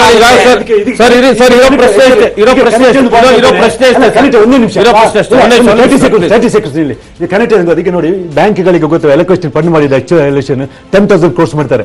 ಎಷ್ಟೋ NPಗಳಾಗ್ತಾ ಉಂಟು, ನಿಮ್ಗೆ ಅರ್ಥ ಆಯ್ತಲ್ಲ? ಎಷ್ಟು ಅದು ಏನೇನು ಸಾಲಲ್ಲ. 10,000 ಒಂದು ಬ್ಯಾಂಕ್ ಸಾಕಾಗ್ಲಿಕ್ಕೆ ಒಂದು ಬ್ಯಾಂಕ್ ಇರೋ ಪ್ರಶ್ನೆ ಎಷ್ಟಿದೆ? ರಘುವರ್ ಹೇಳಿದಾಗೇನೆ ರೈತರನ್ನ ಸಾಲ ಮುಕ್ತರನ್ನಾಗಿ ಮಾಡುವ ನಿಟ್ಟಲ್ಲಿ ಏನಾದ್ರು ಪ್ರಮುಖ ಹೆಜ್ಜೆ ಇಟ್ಟಿದ್ದಾರ? ಅದು ಕಾಣೋದಿಲ್ಲ. ಅದ್ರ ಬದಲಿಗೆ 10 ಲಕ್ಷ ಕೋಟಿ ಸಾಲ ಸೌಲಭ್ಯಕ್ಕಾಗಿ ಮತ್ತೆ ಮೀಸಲಿಟ್ಟಿದ್ದಾರೆ ಅನ್ನೋದು. ನಾನು ಸಾಲದಲ್ಲಿ ಸಾಲದಲ್ಲಿ ಲಾಸ್ಟ್ ಟೈಮ್ ಇವರು ಇದ್ರು ಒಂದು ಯಾವುದೋ ಚರ್ಚೆಯಲ್ಲಿ ಏನ್ ಮಾಡಿದ್ರು, ಹಿಂದೆ ಅಗ್ರಿಕಲ್ಚರ್ ಪ್ರಯಾರಿಟಿ ಲೆಂಡಿಂಗು, ಅದ್ರ ಒಳಗಡೆ ಏನ್ ಮಾಡಿದ್ರು, ಅಗ್ರಿಕಲ್ಚರ್ 18%, ಈಗ 10 ಲಕ್ಷ ಕೋಟಿ ಇದೆ. ಆ 10 ಲಕ್ಷ ಕೋಟಿ ಒಳಗಡೆ ಕೃಷಿಗೆ ಸಂಬಂಧಪಟ್ಟ ಇಲಾಖೆಗಳಿದಾವೆ. ಅಂದ್ರೆ ಮೊದಲು ಹೇಳ್ತಾ ಇದ್ರು ಕೃಷ್ಣಾರೆಡ್ಡಿ ಅವರು, ಯಾವುದು ಫೀಡು, ಫರ್ಟಿಲೈಸರು, ಗೊಬ್ಬರ, ಪೆಸ್ಟಿಸೈಡ್ ಕಂಪನಿಗಳು, ಅವುಗಳಿಗೆ 16% ಮೇಲೆ ಕೊಡಬಾರದು ಅಂತಿತ್ತು. ಆನ್ಸಿಲರಿ ಅಂತ ಹೇಳುದು ಕೃಷಿಗೆ ಸಂಬಂಧಪಟ್ಟ ವಿಚಾರಕ್ಕೆ. ಅದು ಇವ್ರಿಗೆ ಅರ್ಥ ಆಗಿಲ್ಲ, ಅವ್ರಿಗೆ ಕೊಡಬಾರ್ದು ಅಂತ. ಅದನ್ನು ಈ ಸರ್ಕಾರ ಕಿತ್ತಾಕ್ತು. ಮೊದಲೇ ಏನ್ ಮಾಡ್ತಿದ್ರು, ಕೃಷಿ ಅಂತ ಹೇಳಿದ್ರೆ ನಿಮಗೆ ಎಷ್ಟೋ ಜನ ಕೇಳಿದ್ರು ಬ್ಯಾಂಕ್ ಮ್ಯಾನೇಜರ್ಗಳು, ನಿಮಗೆ ಕೃಷಿ ಲೆಕ್ಕದಲ್ಲಿ ಕೊಡಕ್ಕಾಗುತ್ತಾ ಅಂತ. ಯಾಕಂದ್ರೆ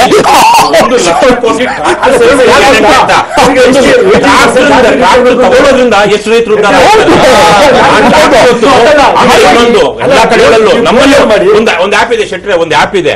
ನಮ್ಮ ಸುತ್ತಮುತ್ತ ಇರೋ ಜಾಗದಲ್ಲಿ ಯಾವ ಟ್ರಾಕ್ಟರ್ ಬಾಡಿಗೆಗೆ ಸಿಗುತ್ತೆ, ಯಾವ ಏನೇನು ಸಿಗುತ್ತೆ ಅಂತ ಇವತ್ತು ಆ್ಯಪ್ಗಳಿದಾವೆ. ಹಾಗಾಗಿ ರೈತರು ಟ್ರಾಕ್ಟರ್ ಸಿಗೋದ್ರಿಂದ ಅವ್ರು ಸ್ವಾವಲಂಬಿಗಳಾಗೋದಿಲ್ಲ.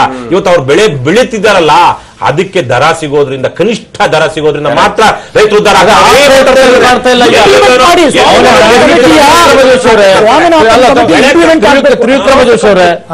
ಒಂದು ನೀವು ಟ್ರಾಕ್ಟರ್ ನ ಕೊಡೋದ್ರಿಂದ ಮತ್ತೊಂದು ಕೊಡೋದ್ರಿಂದಲೇ ಅವ್ರು ಸ್ವಾವಲಂಬಿ ಆಗ್ಲಿಕ್ಕೆ ಸಾಧ್ಯ ಇಲ್ಲ ಸರ್. ಅದು ಯಾಕೆಂದ್ರೆ ಒಂದು ಸರಿ ಬೆಳೆ ಬೆಳೆಯುವ ಹಂತದಲ್ಲಿ ಮಾತ್ರ ಟ್ರಾಕ್ಟರ್ ಒಮ್ಮೆ ಉಳಿ ಬಿಟ್ಬಿಟ್ರೆ ಅದು ಬೆಳೆ ಬರಲು ಟ್ರಾಕ್ಟರ್ ನಿಂತ್ಕೊಂಡಿರ್ಬೇಕು.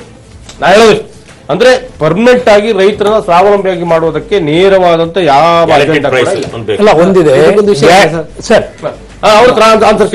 ಈಗ ಸ್ವಾಮಿನಾಥನ್ ವರದಿ ಮೇಲೆನೆ ಈಗ ಇಂಪ್ಲಿಮೆಂಟೇಷನ್ ಈ ಬಜೆಟ್ ಅನ್ನು ಹೇಳಿ ಸರ್. 2.5 ವರ್ಷದಿಂದ ಏನಾಗಿದೆ ಸರ್ ಜೋಶಿ ಅವರೇ?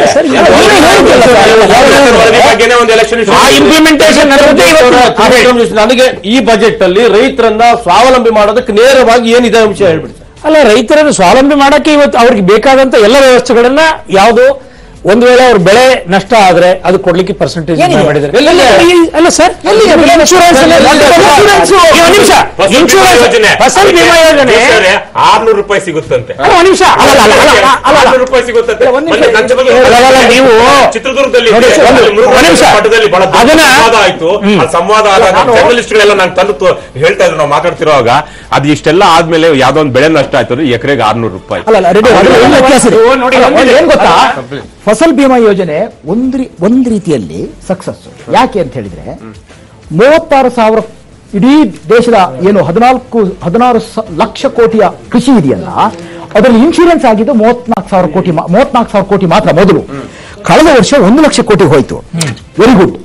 ಅದೇ in terms of sum insure ಬಹಳ ಹಿಂದೆ ಆಗಿರ್ಲಿಲ್ಲ, ಅದು ಗುಡ್ ಕ್ರೆಡಿಟ್ ಇದು. ಆದ್ರೆ ಪರ್ಸೆಂಟೇಜ್ ಜನ 24ರಿಂದ 26 ಆಯ್ತು. ಈ ವರ್ಷ ಏನ್ ಹೇಳ್ತಿದ್ದಾರೆ, ಅದನ್ನ ನಾವು 40% ಮಾಡು. ಆದ್ರೆ ಸಮಸ್ಯೆ ಇರೋದು ಇಲ್ಲಿ ಏನು ಅಂತ ಹೇಳಿ ಗೊತ್ತಾ ನಿಮ್ಗೆ? ಒಬ್ಬ ರೈತನಿಗೆ ನನಗೆ ಮಿನಿಮಮ್ ಸಪೋರ್ಟ್ ಪ್ರೈಸ್ ನೀವು ಹೇಳಿದಿರಪ್ಪ, ನನ್ನ ರಾಗಿಗೆ 25 ರೂಪಾಯಿ ಅಂತ ನೀವು ಹೇಳಿದಿರ, ಸರ್ಕಾರ ಘೋಷಣೆ ಮಾಡಿದಿರ. ನನಗೆ 20 ರೂಪಾಯಿ ಸಿಗ್ತಾ ಇದೆ.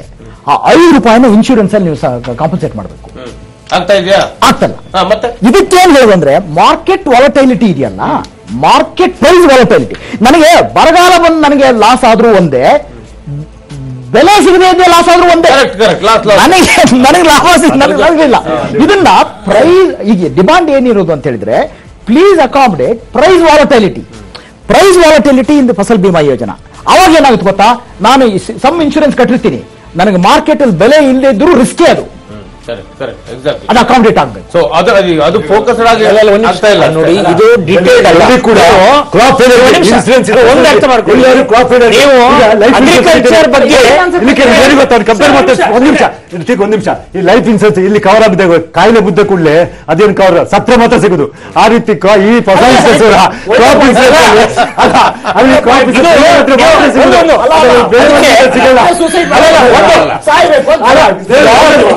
ಬೆಳೆ ನಷ್ಟ ಪರಿಹಾರ ಇಲ್ಲ, ಎಲ್ಲಕ್ಕೂ ಬೆಳೆ ನಷ್ಟ ಪರಿಹಾರ ಕೊಡೋದ್ರ ಬಗ್ಗೆ ಒಳ್ಳೆ ಪರಿಹಾರ. ಈ ಬೇರೆ ಬೇರೆ ಈ ಮೊಡಾಲಿಟೀಸ್ ಬಗ್ಗೆ ಆಯಾ ಡಿಪಾರ್ಟ್ಮೆಂಟ್ಗಳು ಕೂತ್ಕೊಂಡು ಚರ್ಚೆ ಮಾಡಕ್ಕೆ ಇವತ್ತು ಕಮಿಟಿ ಅಂತ ಮಾಡಿದ್ದು ಮಾಡ್ತಾ ಇದ್ದಾರೆ. ಈಗ ಒಂದಿದೆ, ನೀವು ಅದಾಯ್ತು ಸ್ವಾಮಿ, ಅದು ಇಂಪ್ಲಿಮೆಂಟೇಷನ್ ಅಂತ ಈಗ ಮಾಡ್ತಾ ಇದ್ದಾರಲ್ಲ. 10 ವರ್ಷ ಆಗಿದೆ, UPA ಮಾಡಿಲ್ಲ ಅಂದ್ರೆ ನಾವು ಮಾಡ್ತಾ ಇರೋದು. 3 ವರ್ಷ ಕಾಯ್ದಲ್ಲ ಪ್ರಶ್ನೆ ಇರೋದು. ಇವತ್ತು ಬೇರೆ ಬೇರೆ ಬೆಳೆಗಳಿಗೆ ಬೇರೆ ಬೇರೆ ಅಗ್ರಿಕಲ್ಚರ್ ಬಜೆಟ್ ಅಲ್ಲ, ಇದು ನ್ಯಾಷನಲ್ ಬಜೆಟ್. ಒಂದು ನಿಮಿಷ ನಿಮ್ಗೆ ಹೇಳ್ತಾ ಅಲ್ಲ, ಅದಕ್ಕೆ ಏನ್ ಬಜೆಟ್ ಕೊಟ್ಟಿದ್ದಾರೆ ಆಯಾ ಕಮಿಟಿ ಅವರು ಅದನ್ನ ಫಿಕ್ಸ್ ಮಾಡ್ತಾ ಇದ್ದಾರೆ. ಆ ಡಿಪಾರ್ಟ್ಮೆಂಟ್ ಅವ್ರು ನಾಳೆ ತಗೊಂಡ್ಬರ್ತಾರೆ, ಫೈನಲ್ ಅಲ್ಲ. ಆಯ್ತು ಬಿಡಿ ಸರ್, ಸಮರ್ಥ ಮಾಡ್ಕೊಳ್ಳಿ. ಸಮರ್ಥ ಪ್ರಶ್ನೆ ಅಲ್ಲ. ಯಡಿಯೂರಪ್ಪನವರು, ಬಿಜೆಪಿ ಯಡಿಯೂರಪ್ಪನವರು ರಾಜ್ಯದಲ್ಲಿ ಬಹುಶಃ ದೇಶದಲ್ಲೇ ಮೊದಲ ಬಾರಿಗೆ ಹೌದು, ನಾನು ಹೇಳ್ತಾ ಇದ್ದೀನಿ. ಅಲ್ಲ ಸ್ವಾಮಿ, ಅದಕ್ಕೆ ರಾಜ್ಯದ ಬಜೆಟ್ ಅವತ್ತು ಕೊಟ್ಟು ಅದಾದ್ಮೇಲೆ ಈ ಕಾಂಗ್ರೆಸ್ ಸರ್ಕಾರ, ಸಿದ್ದರಾಮಯ್ಯ ಸರ್ಕಾರ ಬಂದ್ಮೇಲೆ ಅದನ್ನ ಮುಚ್ಚಿಟ್ರು. ಪ್ರಶ್ನೆ ಇರೋದು ಅದಲ್ಲ, ನಮಗೆ ಇದರದ್ದು ಇಂಪ್ಲಿಮೆಂಟೇಷನ್ ಆಯಾ ಡಿಪಾರ್ಟ್ಮೆಂಟ್ ವೈಸ್ ಏನೇನಾಗಿದೆ ಅದು ನೋಡಲಾರ ನಾವು ಮಾತಾಡಕ್ಕೆ ಆಗುತ್ತೆ. ಇಲ್ಲಿ ಮೊನ್ನೆ ಒಬ್ಬ ಚಾರ್ಟರ್ಡ್ ಅಕೌಂಟ್ ಹೇಳ್ತಾ ಇದ್ರು, ಅವರು ಈ ಆಡಿಟಿಂಗ್ ಮಾಡ್ತಾ ಇದ್ರಂತೆ ಒಬ್ಬ ರೈತಾಪಿಯವ್ರದ್ದು. ಲಕ್ಷಗಟ್ಟಲೆ ಡಿಪಾಸಿಟ್ ಇದೆ, ಆದ್ರೆ ಯಾಕಪ್ಪ ಸಾಲ ಇನ್ನು ಇಟ್ಕೊಂಡಿದ್ಯಾ? ಇಲ್ಲ, ಸಾಲ ಮನ್ನಾ ಮಾಡ್ತದೆ, ಅದಕ್ಕೆ ಕಾಯ್ತಾ ಇದ್ದೇನೆ ಅಂತ.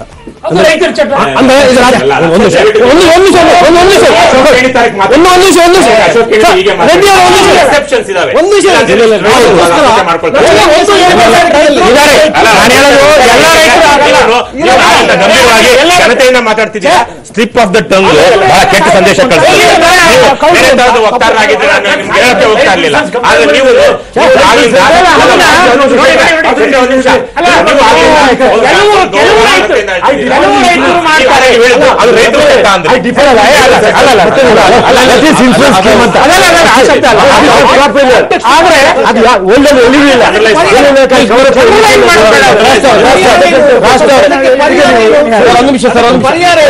ನಮ್ಮ ಹೇಗೆ ಸ್ಮಾಲ್ ಸ್ಕೇಲ್ ಇಂಡಸ್ಟ್ರಿನಲ್ಲಿ small medium, small micro and small and medium ಇದೆಯೋ, ಅದೇ ತರ ರೈತರಲ್ಲಿ 2 ಎಕರೆ 20 ಎಕರೆ 200 ಎಕರೆ ಇರುವವರನ್ನ ಬೈಫರ್ಕೇಶನ್ ಮಾಡಿ ಆಗಿದ್ದಾರೆ. ಇಲ್ಲ, ಎಲ್ಲಿ ಆಗಿದೆ ನೋಡ್ಕೊಂಡು 2 ಎಕರೆ ಕೆಳಗಡೆ ಹೆಕ್ಟರ್ 1.3 ಇಂಡಿಯಾದಲ್ಲಿ. ಒಂದು ನಿಮಿಷ ಲಿಸ್ಟ್ ಇದೆ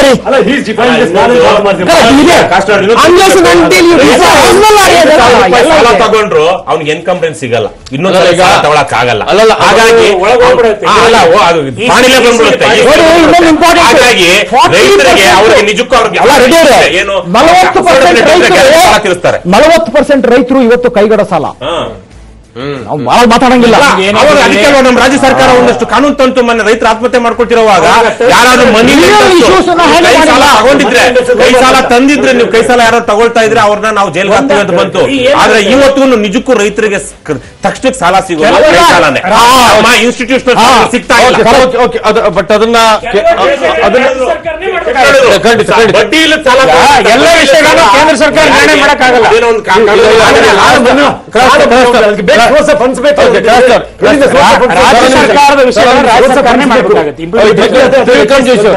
ಇನ್ನೊಂದು ಡಿಜಿಟಲ್ ಇಂಡಿಯಾ ಇನ್ನಷ್ಟು ಶೈನ್ ಮಾಡೋದಕ್ಕೋಸ್ಕರ 3 ಲಕ್ಷಕ್ಕಿಂತ ಹೆಚ್ಚು ನಗದು ವ್ಯವಹಾರಕ್ಕೆ ಕಡಿವಾಣ ಹಾಕಲಾಗಿದೆ. ಇದನ್ನ ನಾವು ಯಾವ ರೀತಿ ಸ್ವೀಕರಿಸಬೇಕು? ನಿಜವಾಗಿ ಹೆಲ್ಪ್ ಆಗುತ್ತೆ.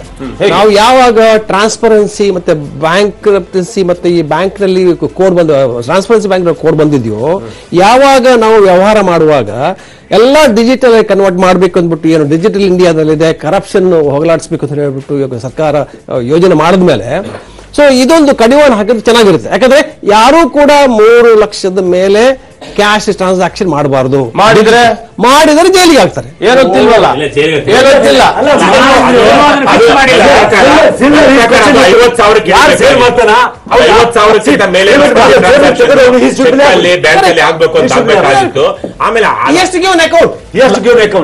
ಪ್ರತಿಯೊಂದಕ್ಕೂ ಈ ಚಂದ್ರಬಾಬು ನಾಯ್ಡು ಕಮಿಟಿ 50,000 ಹಾಕಿದ್ರೆ ಟ್ರಾನ್ಸಾಕ್ಷನ್ ಟ್ಯಾಕ್ಸ್ ಹಾಕ್ಬೇಕು ಅಂತ ಹೇಳಿದ್ರಲ್ಲ, ತಪ್ಪೋದು.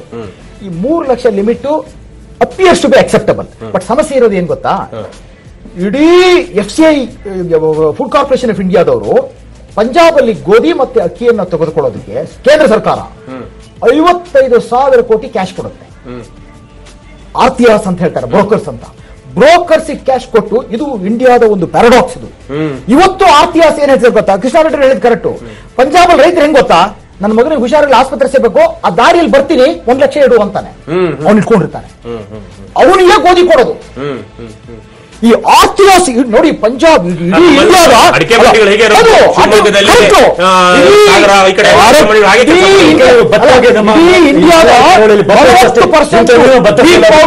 ಅಂದ್ರೆ ಪಂಜಾಬ್ ಅಷ್ಟೇ ಆಯ್ತಾ. ಕೃಷಿ ಅಂದ್ರೆ ಪಂಜಾಬ್. ಆ ಪಂಜಾಬಿನ ಅಗ್ರಿಕಲ್ಚರ್ ಇವತ್ತು 55,000 ಕೋಟಿಯನ್ನ ಕೇಂದ್ರ ಸರ್ಕಾರ ಕ್ಯಾಶ್ ಕೊಡುತ್ತೆ. ಹೆಂಗೆ ಸಮಸ್ಯೆ ಇರೋದು, ನಾವು ಇವುಗಳನ್ನು ಪರಿಹಾರ ಈ ಆರ್ತಿಯಾಸ ಏನ್ ಹೇಳ್ತಾರೆ ಗೊತ್ತಾ, 100% ನಾವು ಚಾರ್ಜ್ ಮಾಡ್ತೀವಿ ಇಂಟ್ರೆಸ್ಟ್ ಕೊಡಿ ನೀವು ವ್ಯವಸ್ಥೆ ಇದ್ರೆ ಬ್ಯಾಂಕಿನವರು. ರೈತರು ಹೇಳ್ತಿದಾರೆ ನಮಗೆ ಆರ್ತಿಯಾಸ ಬೇಕು. ಏನ್ ಮಾಡ್ತೀರಿ ಈಗ ಏನ್ ಹೇಳ್ತೀರಿ ಜೋಶ್? ಅಲ್ಲ, ಇದನ್ನ ನಾನು ಪರ್ಟಿಕ್ಯುಲರ್ ಈ 55,000 ಕೋಟಿ ಪಂಜಾಬ್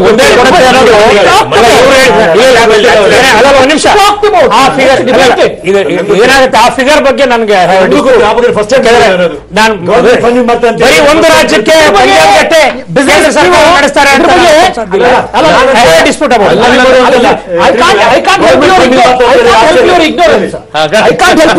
ಗೋಧಿ ಬಗ್ಗೆ ಬರೀ ಗೋಧಿ ಬಗ್ಗೆ ಅಷ್ಟೇ ಗೋಧಿ ಬಗ್ಗೆ ಅಷ್ಟೇ. FCI ಕೂಡ ಆರ್ತಿಯಾಸಿಗೆ ಜಸ್ಟ್ ಗೂಗಲ್ ಮಾಡಿ 55,000 ಕೋಟಿ business standard editorials, Mint, financial express editorial ಇದನ್ನ ಎಷ್ಟು ಕಂಡೆಮ್ ಮಾಡಿದ್ರೆ ನೋಡಿ. ಯಾಕಂದ್ರೆ ನೀವು ಇಷ್ಟೆಲ್ಲ ಡಿಜಿಟಲ್ ಅನ್ನೋ ಸರ್ಕಾರ ಯಾಕೆ ಕ್ಯಾಶ್ ಕೊಡ್ತೀರಾ ಅಂತ. ಇದು ಒಂದ್ ರೀತಿ ಅದನ್ನ ಈಗ ಇಂಪ್ಲಿಮೆಂಟೇಷನ್ ಸ್ಟ್ರಿಕ್ಟ್ ಆಗಿ ಮಾಡ್ಬೇಕು ಅಂದಾಗ ಸಹಜವಾಗಿ ಅದು ಬಂದೇ ಬರುತ್ತೆ. ಅದರಲ್ಲಿ ನಿಮ್ 3 ಲಕ್ಷ ಲಿಮಿಟ್ ಅಂದಾಗ ಎಲ್ಲವೂ ಅಬೌವ್ 3 lakhs ಇದ್ದದ್ದೆಲ್ಲ ಆಟೋಮೆಟಿಕ್ 3 ಲಕ್ಷದಿಂದ ಕಡಿಮೆ ಮಾಡ್ಬೇಕು. 2 lakhs ಆದ್ರೆ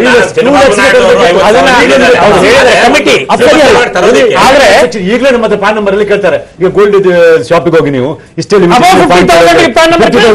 3 lakh, ಅದಕ್ಕೆ ಅದನ್ನು ರಿಡ್ಯೂಸ್ ಮಾಡ್ಬೇಕು. 3 lakh ಜಾಸ್ತಿ ಆಯ್ತು, ಅದನ್ನ 1 lakh 2 lakh ಒಂದ್ ದಿವಸ ನಾನು ಈಗ ಒಂದು ಟಿವಿ ಸ್ಟುಡಿಯೋದಲ್ಲಿ ಕೂತಿರುವಾಗ ಕಪಿಲ್ ಮೋಹನ್ ಮತ್ತೆ ಅವ್ರ ಹೆಂಡತಿ ಹೋಗ್ಬಿಟ್ಟು ಕೃಷ್ಣ ಶೆಟ್ಟಿ ಇದರಲ್ಲಿ ಸುಮಾರು 35 ಆಭರಣಗಳು ತಗೊಂಡಿದ್ದಾರೆ. ಯಾವ್ದು 50,000 ಲಕ್ಷ ದಾಟಲ್ಲ, 35,000 ಲಿಸ್ಟ್ ಐತಿ. ಈ ಪಾನ್ ನಂಬರ್ ಕೊಟ್ಟಿದ್ದಲ್ಲ, ಪಾನ್ ನಂಬರ್ ನಾವ್ ಹೇಳಿದ್ದು 2,000ದಿಂದ 2,000 ಇಳಿಸಿದ್ದಾರೆ ಚುನಾವಣಾ. ಆದ್ರೆ ಎಷ್ಟು ಜನ ಇಷ್ಟು ದಿವಸ ಮಾಡ್ತಾ ಇದ್ದಾರೆ? ಅದನ್ನ ನಾವು ಇಷ್ಟು ದಿವಸ ನಾನು ಅದು ಹೇಗಂತ ಮೊನ್ನೆ ನೋಟ್ ಡಿನಾಮಿನೇಷನ್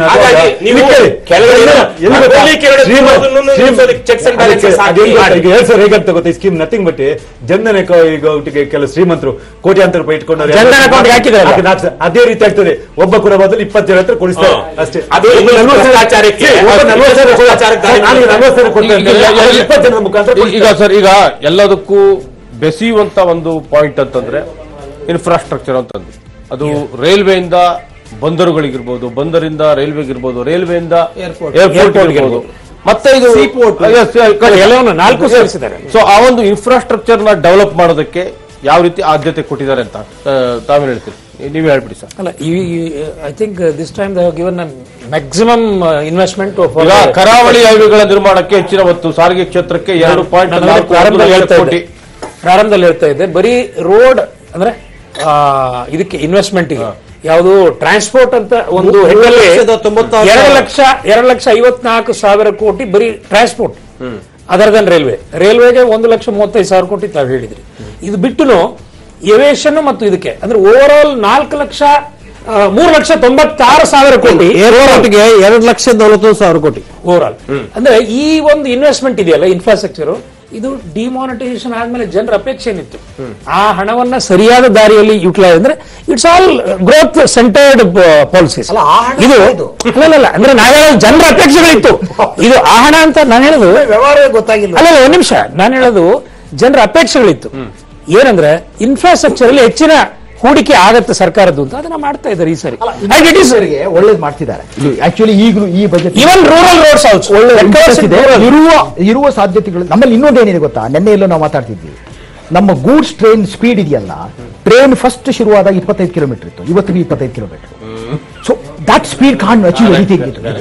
ಸೊ ಆದ್ರೆ ನಿಮಗೆ ಪೋಸ್ಟ್ ವಾಜಪೇಯಿ ಗೋಲ್ಡ್ ಏನು ಕ್ವಾಡ್ರಿಲ್ಯಾಟರಲ್ ಇದಾಯ್ತು, ಡೆವಲಪ್ಮೆಂಟ್ ಆಯ್ತು, ಇನ್ಫ್ರಾಸ್ಟ್ರಕ್ಚರ್ ಇವತ್ತು ಡೆವಲಪ್ ಆಗಿದೆ, ಸ್ಪೀಡ್ ಜಾಸ್ತಿ ಆಗಿದೆ. ಈಗ ನಿಮಗೆ ಹೇಳ್ತಾರೆ ಯಾಕೆ ರೈಲ್ವೆ ಫ್ಲೈಟ್ ಕಮ್ಮಿ ಆಗ್ತಿದೆ ಅಂತ ಹೇಳಿದ್ರೆ 50 ಟನ್ ಇರೋ ಲಾರಿ ರೋಡ್ ಮೇಲೆ ಹೋಗ್ಬೋದು ಅಂತ. ಆಟೋಮೆಟಿಕಲಿ ಯಾಕಂದ್ರೆ ಲೋಡ್ ಬೇರಿಂಗ್ ಮೊದಲು 20 ಆಗಿರ್ತಕ್ಕಂಥ ಆಗ್ಲಿ ಏನೇ ಆಗ್ಲಿ, ಬಟ್ ಇನ್ಫ್ರಾಸ್ಟ್ರಕ್ಚರ್ ಡೆವಲಪ್ ಆಗ್ತಿದೆ. ಅದು ಡಿಜಿಟಲ್ ಇರ್ಬೋದು, ಇನ್ನೊಂದಿರ್ಬೋದು, ಎಲ್ಲವೂ ಒಳ್ಳೆಯ ಇರುವ ಕಾಂಟ್ಯಾಕ್ಟ್. ಯಾಕಂದ್ರೆ ಬಹಳ ಈಗ ನಿಮಗೆ ₹100 83 ಪೈಸಾ ನಮ್ಗೆ ಹೋಗ್ತಾ ಇರೋದು ಸರ್ಕಾರ ಸಾಕೋದಕ್ಕೆ. ಅದನ್ನ ಸಣ್ಣ ಪುಟ್ಟದಲ್ಲ ಅದು, ಆಯ್ತಾ? ಅದು ನಮ್ಗೆ ಒಳ್ಳೇದು ಮಾಡುತ್ತೋ ಕೆಟ್ಟದ್ದು ಮಾಡುತ್ತೋ ಅದು ಬೇರೆ ವಿಷಯ, ಅದು ಸಾಕ್ಬೇಕು. ಈಗ ಅದಕ್ಕೆ ಎಕ್ಸ್ಪೆಂಡಿಚರ್ ಇರೋದು ಅಷ್ಟು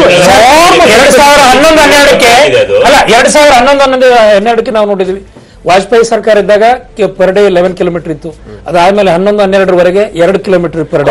ಈಗ 22 ಕಿಲೋಮೀಟರ್ ಬಂದಿದೆ. Target is 32 kilometre per day. ಮಾಡ್ತಾರೆ ಬಿಡಿ. ಹೌದು ಸರ್, ನಿಮಗೆ ಹೇಳ್ತೀನಿ, ಇವತ್ತು ಕರ್ನಾಟಕದ್ದು ಅವ್ರು ಅನೌನ್ಸ್ ಮಾಡಿದಂತ ಇನ್ನು 600 ಕಿಲೋಮೀಟರ್ NH ಕನ್ವರ್ಷನ್ ಆಗಿದ್ದು ಘೋಷಣೆ ಮಾಡಿದ್ದಾರೆ. DPR ಹೋಗ್ತಾ ಇಲ್ಲ, ಸ್ಟೇಟ್ ಗವರ್ಮೆಂಟ್ ಇಂದ DPR ಹೋಗ್ತಾ ಇಲ್ಲ. ಇಲ್ಲೊಂದು ಪಾಯಿಂಟ್ ಇದೆ. ಇವಾಗ ಅಗ್ರಿಕಲ್ಚರ್ ಮಾತಾಡಿದ್ವಿ, ಇನ್ಫ್ರಾಸ್ಟ್ರಕ್ಚರ್ ಮಾತಾಡಿದ್ವಿ, ಎಲ್ಲ ರೈಟ್. ಈಗ ನಮ್ಮ ಇಂಡಸ್ಟ್ರಿ ಮೊನ್ನೆ ಐಎಂಒ ಪ್ರಕಾರ 35% ಎಂಪ್ಲಾಯ್ಮೆಂಟ್ ಕುಸಿತವಾಗಿ ಹೋಗಿದೆ ಅಂದ್ಬಿಟ್ಟು ರಿಪೋರ್ಟ್ ಬಂದಿತ್ತು, ಎಲ್ಲ ಬಂದಿತ್ತು. ಆದ್ರೆ ಈಗ ಎಂಪ್ಲಾಯ್ಮೆಂಟ್ ಜನರೇಷನ್ಗೆ ಓಕೆ ಇನ್ಫ್ರಾಸ್ಟ್ರಕ್ಚರ್ ಕೊಟ್ಟಿದೆ, ಏರ್ಪೋರ್ಟ್ ಎಲ್ಲ ಬಂದಿದೆ. ಆದ್ರೆ ನಮ್ಮ MSME ನಲ್ಲಿ ಎಂಪ್ಲಾಯ್ಮೆಂಟ್ ನ ಇಂಪ್ರೂವ್ ಮಾಡೋಕೆ ಏನು ಕೊಟ್ಟಿದ್ದಾರೆ? ಏನು ಇಲ್ಲ. ಯಾಕೆ? ಜಾಬ್ಸ್ ಅದು ಮೋದಿಯನ್ನು ಕೇಳಬೇಕು. ನಾನು ಇದರಲ್ಲಿ ಅಂದ್ರೆ ಯಾವಾಗ small scale what you say 45% of the employment is small scale industry ಇರುವ ಜಾಗದಲ್ಲಿ ಆ ಎಂಪ್ಲಾಯ್ಮೆಂಟ್ ಕುಸಿದು ಹೋಗಿದೆ. ಡಿಮಾನಿಟೈಸೇಷನ್ ನಿಂದ ರೂರಲ್ ಏರಿಯಾದಲ್ಲಿ ಇರುವ ಇಂಡಸ್ಟ್ರೀಸ್ಗಳು ಕನ್ಸ್ಟ್ರಕ್ಷನ್ ಓಕೆ ಇಂಟ್ರೆಸ್ಟ್ ಕಮ್ಮಿ ಮಾಡಿದ ತಕ್ಷಣ ಆ ರೆಂಟ್ ಕೊಡುವ ಜಾಗದಲ್ಲಿ ಒಂದು ವೇಳೆ EMI ಬಂದ್ರೆ ಕನ್ಸ್ಟ್ರಕ್ಷನ್ ಇಂಪ್ರೂವ್ ಆಗುತ್ತೆ. But what about industry? Just because you are given 50 crores ತನಕ ಒಂದು 5% ನೀವು ಇನ್ಕಮ್ ಟ್ಯಾಕ್ಸ್ ಕಮ್ಮಿ ಮಾಡಿದ ತಕ್ಷಣ ಎಂಪ್ಲಾಯ್ಮೆಂಟ್ ಜಾಸ್ತಿ ಆಗುತ್ತಾ? ಆ 50 crores ಟರ್ನ್ ಓವರ್ ಮಾಡೋಕ್ಕೆ ಇಲ್ಲ ಅವರಿಗೆ land issue is a big issue all over the country. Finance ಈಗ ಏನು ಮುದ್ರಾ ಇದೆ, CGST ಸ್ಕೀಮ್ ಇದೆ, ಎಲ್ಲ ಇದೆ. ಆದ್ರೆ ಇಲ್ಲಿ ಪ್ರೊಡಕ್ಷನೇ ನಿಮ್ಗೆ ಆಗದೆ ಹೋದ್ರೆ ನಿಮ್ಗೆ ಹೆಂಗೆ ಫೈನಾನ್ಸ್ ಸಿಗುತ್ತೆ? ಮತ್ತೆ ಯಾಕೆ ಆಗಿದ್ರೆ ಯಾಕೆ ತ್ರಿವಿಕ್ರಮ್ ಜೋಶಿ ಅವರೇ ಇಲ್ಲಿ ಇಂಡಸ್ಟ್ರಿನ ಸಂಪೂರ್ಣವಾಗಿ ನಿಗ್ಲೆಕ್ಟ್ ಮಾಡಲಾಗಿದೆ ಅಂತ ಇತ್ತು? ಯಾಕಂದ್ರೆ ಉದ್ಯೋಗ ಸೃಷ್ಟಿ ಆದ್ಯತೆ ಕೊಡದೇ ಇದ್ದು 35% ಈಗಾಗಲೇ ಕೆಲಸಗಳು ಕಂಡಿದ್ದಾರೆ ಅಂತಂದ್ರೆ ಇನ್ನೊಂದು ಅವ್ರು ಏನ್ ಮಾಡ್ಬೇಕು? ಅರುಣ್ ಜೇಟ್ಲಿ ಅವರ ಭಾಷಣವನ್ನು ಇನ್ನೊಂದು ಬಾರಿ ಹಾಕಿ ನೋಡಿದ್ರೆ ಗೊತ್ತಾಗುತ್ತೆ. MSME ವಿಷಯವಾಗಿ ಸ್ಪೆಸಿಫಿಕ್ ಆಗಿ ಅವ್ರು ಹೇಳಿದ್ದೇನು ಏನಂತ? MSME is a major sector. ನಮ್ಮ ಇಡೀ ಇಂಡಸ್ಟ್ರಿಗೆ 96% ಅನುಕೂಲ ಆಗೋ ರೀತಿ ಅಲ್ಲ ಹೇಳಿದ್ದಲ್ಲ. ಇಂಪ್ಲಿಮೆಂಟೇಷನ್ ಇವತ್ತು ಇನ್ಫ್ರಾಸ್ಟ್ರಕ್ಚರ್ ಡೆವಲಪ್ಮೆಂಟ್ ಯಾರಿಗಾಗಿ ಮಾಡ್ತಾ ಇರೋದು? ಇವತ್ತು ಈ ರೋಡ್ವೇಸ್ ರೈಲ್ವೆ ಅದೆಲ್ಲಾಯ್ತು ನೋಡಿ, ಅಲ್ಲಲ್ಲ ನೇರವಾಗಿ ಬೆನಿಫಿಟ್ ಅಂತಂದ್ರೆ ಅವರು ಟ್ಯಾಕ್ಸೇಷನ್ ಅನ್ನು ಕಡಿಮೆ ಮಾಡಿದ್ದಾರೆ. 30% ಇದು 25% ಇಳಿಸಿದ್ದಾರೆ. ಏನ್ ಗೊತ್ತಾಗುತ್ತೆ, ಏನು ವಾದ ಇರೋದು ಹೀಗೆ. 2015ರಲ್ಲಿ ಲೇಬರ್ ಬ್ಯೂರೋ ಪ್ರಕಾರ, ಲೇಬರ್ ಬ್ಯೂರೋ ಅಂದ್ರೆ formal employment, PF ESI employment, ಸಂಘಟಿತ 1.5 ಲಕ್ಷ ಅಂತ ಲೇಬರ್ ಬ್ಯೂರೋ ಹೇಳೋದು. 1.5 ಕೋಟಿ ಆಗಲು 1.5 ಲಕ್ಷ ಆಯ್ತಲ್ಲ ಅಂತ ಬಹಳ ಎಲ್ರಿಗೂ ಸಮಸ್ಯೆ ಆಯ್ತಿದ್ದು. ಆದ್ರೆ ಒಂದು ಎಕ್ಸ್ಪ್ಲನೇಷನ್ ಸರ್ಕಾರ ಏನ್ ಕೊಡ್ತಿದೆ ಅಂದ್ರೆ, ಮೋದಿ ಪರ್ಸನಲ್ ಆಗಿದ್ದನ್ನ ಏನ್ ಹೇಳಿದ್ದು ಅಂತ ಹೇಳಿದ್ರೆ, ಹೌದು ಕೆಲಸ ಕೊಡಕ್ಕಾಗಿಲ್ಲ, ಆದ್ರೆ 3 ಕೋಟಿ ಜನರಿಗೆ 2.6 lakh crore ಮುದ್ರಾ ಮೂಲಕ ಸಣ್ಣ ಸಾಲವನ್ನು ಕೊಟ್ಟಿದ್ದೀವಿ. So they have become self employed ಅಂತ. ಐ ಡೋಂಟ್ ನೋ ದಿ ಅದರ ಇಂಪ್ಲಿಮೆಂಟೇಷನ್ ಎಷ್ಟು ಅಂತ ಗೊತ್ತಿಲ್ಲ, but that is an argument we should consider. ಇಲ್ಲ, ಇದು ಬಹಳ ಗಂಭೀರವಾಗಿ ಅಷ್ಟೇ. ಆಗ್ಲೇ ಇವ್ರು ಹೇಳ್ದಂಗೆ, ರಘು ಹೇಳಿದಾಗೆ ಒಂದು ಈಸ್ ಆಫ್ ಬಿಸ್ನೆಸ್ ಅಂತ ಇರುತ್ತೆ. ಅದು ಕೇಂದ್ರ ಸರ್ಕಾರ ಒಂದೇ ಮಾಡೋದಲ್ಲ. ಎಸ್ಪೆಷಲಿ ತಂದಾಗ ಯಾವ್ದೋ FDI ಇನ್ನೊಂದೋ ಬಂದಾಗ ಕೇಂದ್ರ ಸರ್ಕಾರದ ಕ್ಲಿಯರೆನ್ಸ್ ಇರುತ್ತೆ. ನಿಜಕ್ಕೂ ಅದು ಇಂಪ್ಲಿಮೆಂಟ್ ಆಗ್ಬೇಕಾಗಿರೋದು ರಾಜ್ಯಗಳಲ್ಲಿ. ಈ ರಾಜ್ಯಗಳಲ್ಲಿ ಅಂತ ಒಂದು ವಾತಾವರಣ ಇರೋ ತರ ಕೇಂದ್ರ ಸರ್ಕಾರ ಒಂದು ಪೂರಕವಾದ ವಾತಾವರಣ ಇಟ್ಕೋಬೇಕು. ಈಗ ನಮ್ಮಲ್ಲಿ ಲೋಕಪಾಲ್ ಇಲ್ಲ ಕೇಂದ್ರ ಸರ್ಕಾರದಲ್ಲಿ. ಅಲ್ಲಿ ಇರುವಂತಹ ಭ್ರಷ್ಟಾಚಾರನ ಕಂಟ್ರೋಲ್ ಮಾಡುವಂತ ವ್ಯವಸ್ಥೆ ಇಲ್ಲ.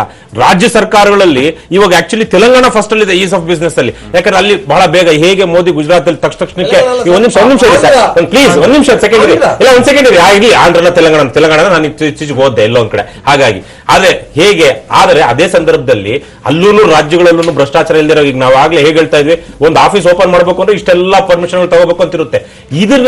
ಇದ್ರ ಬಗ್ಗೆ ಒಂದು ಸಿಸ್ಟಮಿಕ್ ಚೇಂಜಸ್ ಬರ್ದಿರೋ ಜಾಬ್ ಕ್ರಿಯೇಷನ್ಸ್ ಸುಲಭ ಆಗಲ್ಲ. ನಿಜಕ್ಕೂ ಬೇಕಾಗಿರೋದು ಅಲ್ಲೊಂದು ಅವ್ನಿಗೊಂದು ಧೈರ್ಯ ಬೇಕು. ನಾನು ಸರ್ಕಾರಿ ಕಚೇರಿಗಳಲ್ಲಿ ಅವ್ನ ಆಫೀಸರ್ ಎದುರುಗಡೆ ಒಂದು ಚೇರಿರೋದಿಲ್ಲ, ಅವ್ನ ಸರ್ಕಾರಿ ಅಧಿಕಾರಿ ಯಾರು ಅನ್ನೋದಕ್ಕೆ ಒಂದು ಅವ್ನ ಮುಂದೆ ಬ್ಯಾಡ್ಜ್ ಇರೋದಿಲ್ಲ, ಒಂದು ಬ್ಯಾಡ್ಜ್ ಇರೋದಿಲ್ಲ, ಒಂದು ಏನು ಇರೋದಿಲ್ಲ, ಅಧಿಕಾರಿ ಯಾರು ಅನ್ನೋದು ಗೊತ್ತಾಗಲ್ಲ. ಇವೆಲ್ಲ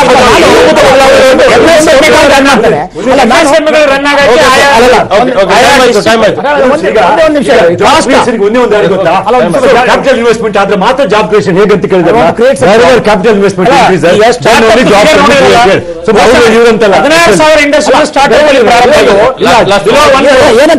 ಹೇಳಿರಲ್ಲ. ಈಗ ಇನ್ಶೂರೆನ್ಸ್ ಸ್ಕೀಮ್ ಅಲ್ಲಿ 2 ಕೋಟಿವರೆಗೂ ಕೊಡ್ಬೋದು ಅಂತ, ಆದ್ರೆ ಸರ್ಕಾರ ಇಷ್ಟು ಕೊಡ್ಲೇಬೇಕು ಅಂತ ಹೇಳ್ಬೇಕಾಗಿತ್ತು, ಹೇಳಿಲ್ಲ. ಎರಡನೇದು ವರ್ಕಿಂಗ್ ಕ್ಯಾಪಿಟಲ್ ನ ಇನ್ಕ್ರೀಸ್ ಮಾಡಿದ್ರು 30% ವರೆಗೂ. ಅದಕ್ಕೂ ಏನ್ ಮಾಡ್ಬೇಕಾಗಿತ್ತು, ಇಷ್ಟು MSME ಸಣ್ಣ ಉದ್ಯಮಿಗಳಿಗೆ ಕೊಡ್ಲೇಬೇಕು ಅಂತ ಲಿಮಿಟ್ ಹಾಕ್ಬೇಕಾಗಿತ್ತು. ಈಗ ಬ್ಯಾಂಕ್ನವ್ರು ಕೊಡಲ್ಲ. Okay sir, thank you thank you Raghu ಅವರೇ, ಥ್ಯಾಂಕ್ ಯು ಜೋಶಿ ಅವರೇ, ಥ್ಯಾಂಕ್ ಯು ರವಿಕೃಷ್ಣ ಅವರೇ, ಥ್ಯಾಂಕ್ ಯು ಕೃಷ್ಣ ಅವರೇ. ಇದು ಈಗಿನ ವಿಶೇಷ ಚರ್ಚಾ ಕಾರ್ಯಕ್ರಮವಾಗಿತ್ತು. ನಿಖರ ಸುದ್ದಿಗಾಗಿ ನೋಡ್ತಾ ಇರಿ ಪ್ರಜಾ ಟಿವಿ.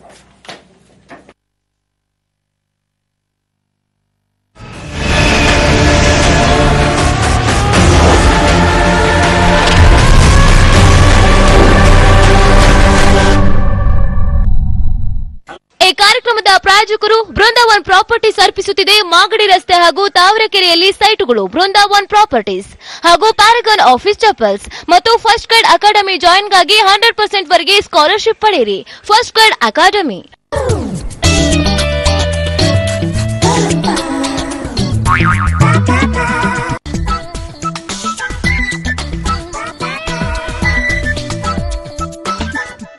ಊಟ ಬಿಟ್ಟರೆ ತೂಕ ಕಡಿಮೆ ಆಗಲ್ಲ, ಒಬೇಸಿ ಡ್ಯಾಟ್ ನಿಂದ ಆಗುತ್ತೆ. Obesi diet, natural way to lose weight. ನಿಮ್ಮ ಕನಸಿಗೆ ಹಣ ಒಂದು ಅಡ್ಡಿಯಾಗಬಹುದಾ? ಅಟ್ಟಿಕಾ ಗೋಲ್ಡ್ ಕಂಪನಿಗೆ ಬನ್ನಿ. ಅಟ್ಟಿಕಾ ಗೋಲ್ಡ್ ಕಂಪನಿ ನಿಮ್ಮ ಚಿನ್ನವನ್ನು ಇಂದಿನ ಆನ್ಲೈನ್ ರೇಟ್ಗೆ ಕೊಂಡು ನಿಮಗೆ 1 ನಿಮಿಷದಲ್ಲಿ ಹಣ ಕೊಡ್ತಾರೆ. ಅಟ್ಟಿಕಾ ಗೋಲ್ಡ್ ಕಂಪನಿಗೆ ರಾಷ್ಟ್ರಾದ್ಯಂತ ಬ್ರಾಂಚಸ್ ಇವೆ. Attica Gold Company. ನಿಮ್ಮ ಕನಸುಗಳು ನನಸಾಗಲಿ. Paragon Office Chappal. Tough and stylish. ಬೆನ್ನು, ಸೊಂಟ, ಮಂಡಿ ನೋವಿನಿಂದ ಹತಾಶರಾಗಿದ್ದೀರಾ? ಈಗ ಚಿಂತೆ ಬಿಡಿ. ರಿಲ್ಯಾಕ್ಸ್ ಕಿಂಗ್ ಉಪಯೋಗಿಸಿ ದೇಹದ ನಾನಾ ಭಾಗಗಳ ಜಾಯಿಂಟ್ ಗಳಲ್ಲಿ ಹೆಪ್ಪುಗಟ್ಟಿರುವ ರಕ್ತವು ಸರಾಗವಾಗಿ ಚಲಿಸಿ ದೇಹದ ಎಲ್ಲ ಜಾಯಿಂಟ್ ಪೇನಿನಿಂದ ದೂರವಿರಲು ಬಳಸಿ ರಿಲ್ಯಾಕ್ಸ್ ಕಿಂಗ್. ಮಹದೇವಪುರ ಕ್ಷೇತ್ರದ ಬಿಜೆಪಿ ಶಾಸಕರು ಹಾಗೂ ಮಾಜಿ ಸಚಿವರಾದ ಶ್ರೀ ಅರವಿಂದ್ ಲಿಂಬಾವಳಿ ಅವರಿಗೆ 50ನೇ ಹುಟ್ಟುಹಬ್ಬದ ಶುಭಾಶಯಗಳು. ಶುಭ ಕೋರುವವರು ಟಿಎನ್ ಶ್ರೀನಿವಾಸ್, ಬಿಜೆಪಿ ವಾರ್ಡ್ ಅಧ್ಯಕ್ಷರು, ಎಸ್ ಮುನಿಸ್ವಾಮಿ, ಬಿಬಿಎಂಪಿ ಸದಸ್ಯರು, ಕಾಡುಗೋಡಿ ಹಾಗೂ ಅಶ್ವಥ್ ನಾರಾಯಣ ರೆಡ್ಡಿ, ಕೃಷ್ಣಮೂರ್ತಿ, ಮುಜೀರ್, ಅಸ್ಲಂ ಪಾಷಾ, ನಾಗರಾಜ್ ರೆಡ್ಡಿ ಮತ್ತು Prashant. Paragon Office Chappal. Tough and stylish. ನಿಮ್ಮ ಕನಸಿಗೆ ಹಣ ಒಂದು ಅಡ್ಡಿಯಾಗಬಹುದಾ? ಅಟ್ಟಿಕಾ ಗೋಲ್ಡ್ ಕಂಪನಿಗೆ ಬನ್ನಿ. ಬೇರೆ ಎಲ್ಲಾದರೂ ಅಡವಿಟ್ಟ ನಿಮ್ಮ ಚಿನ್ನವನ್ನು ಬಿಡಿಸಿ ಇಂದಿನ ಆನ್ಲೈನ್ ರೇಟ್ಗೆ ಕೊಂಡು ಡಿಫರೆನ್ಸ್ ಅಮೌಂಟ್ ನಿಮಗೆ ಕೊಡುತ್ತಾರೆ. 1 ಲಕ್ಷಕ್ಕಿಂತ ಹೆಚ್ಚಿನ happy customers. Attica Gold Company. ನಿಮ್ಮ ಕನಸುಗಳು ನನಸಾಗಲಿ.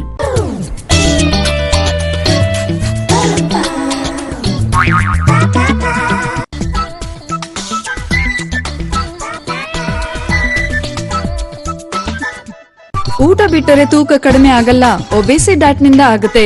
ಒಬೇಸಿ diet, natural way to lose wait.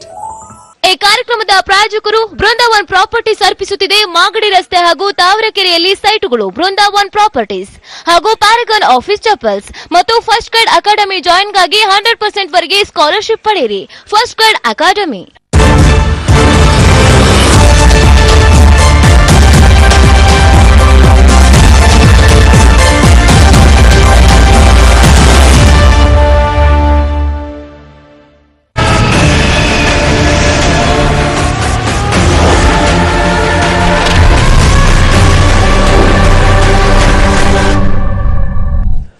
ನಮೋ ಲೆಕ್ಕ ವಿಶೇಷ ಕಾರ್ಯಕ್ರಮಕ್ಕೆ ಮತ್ತೆ ಸ್ವಾಗತ.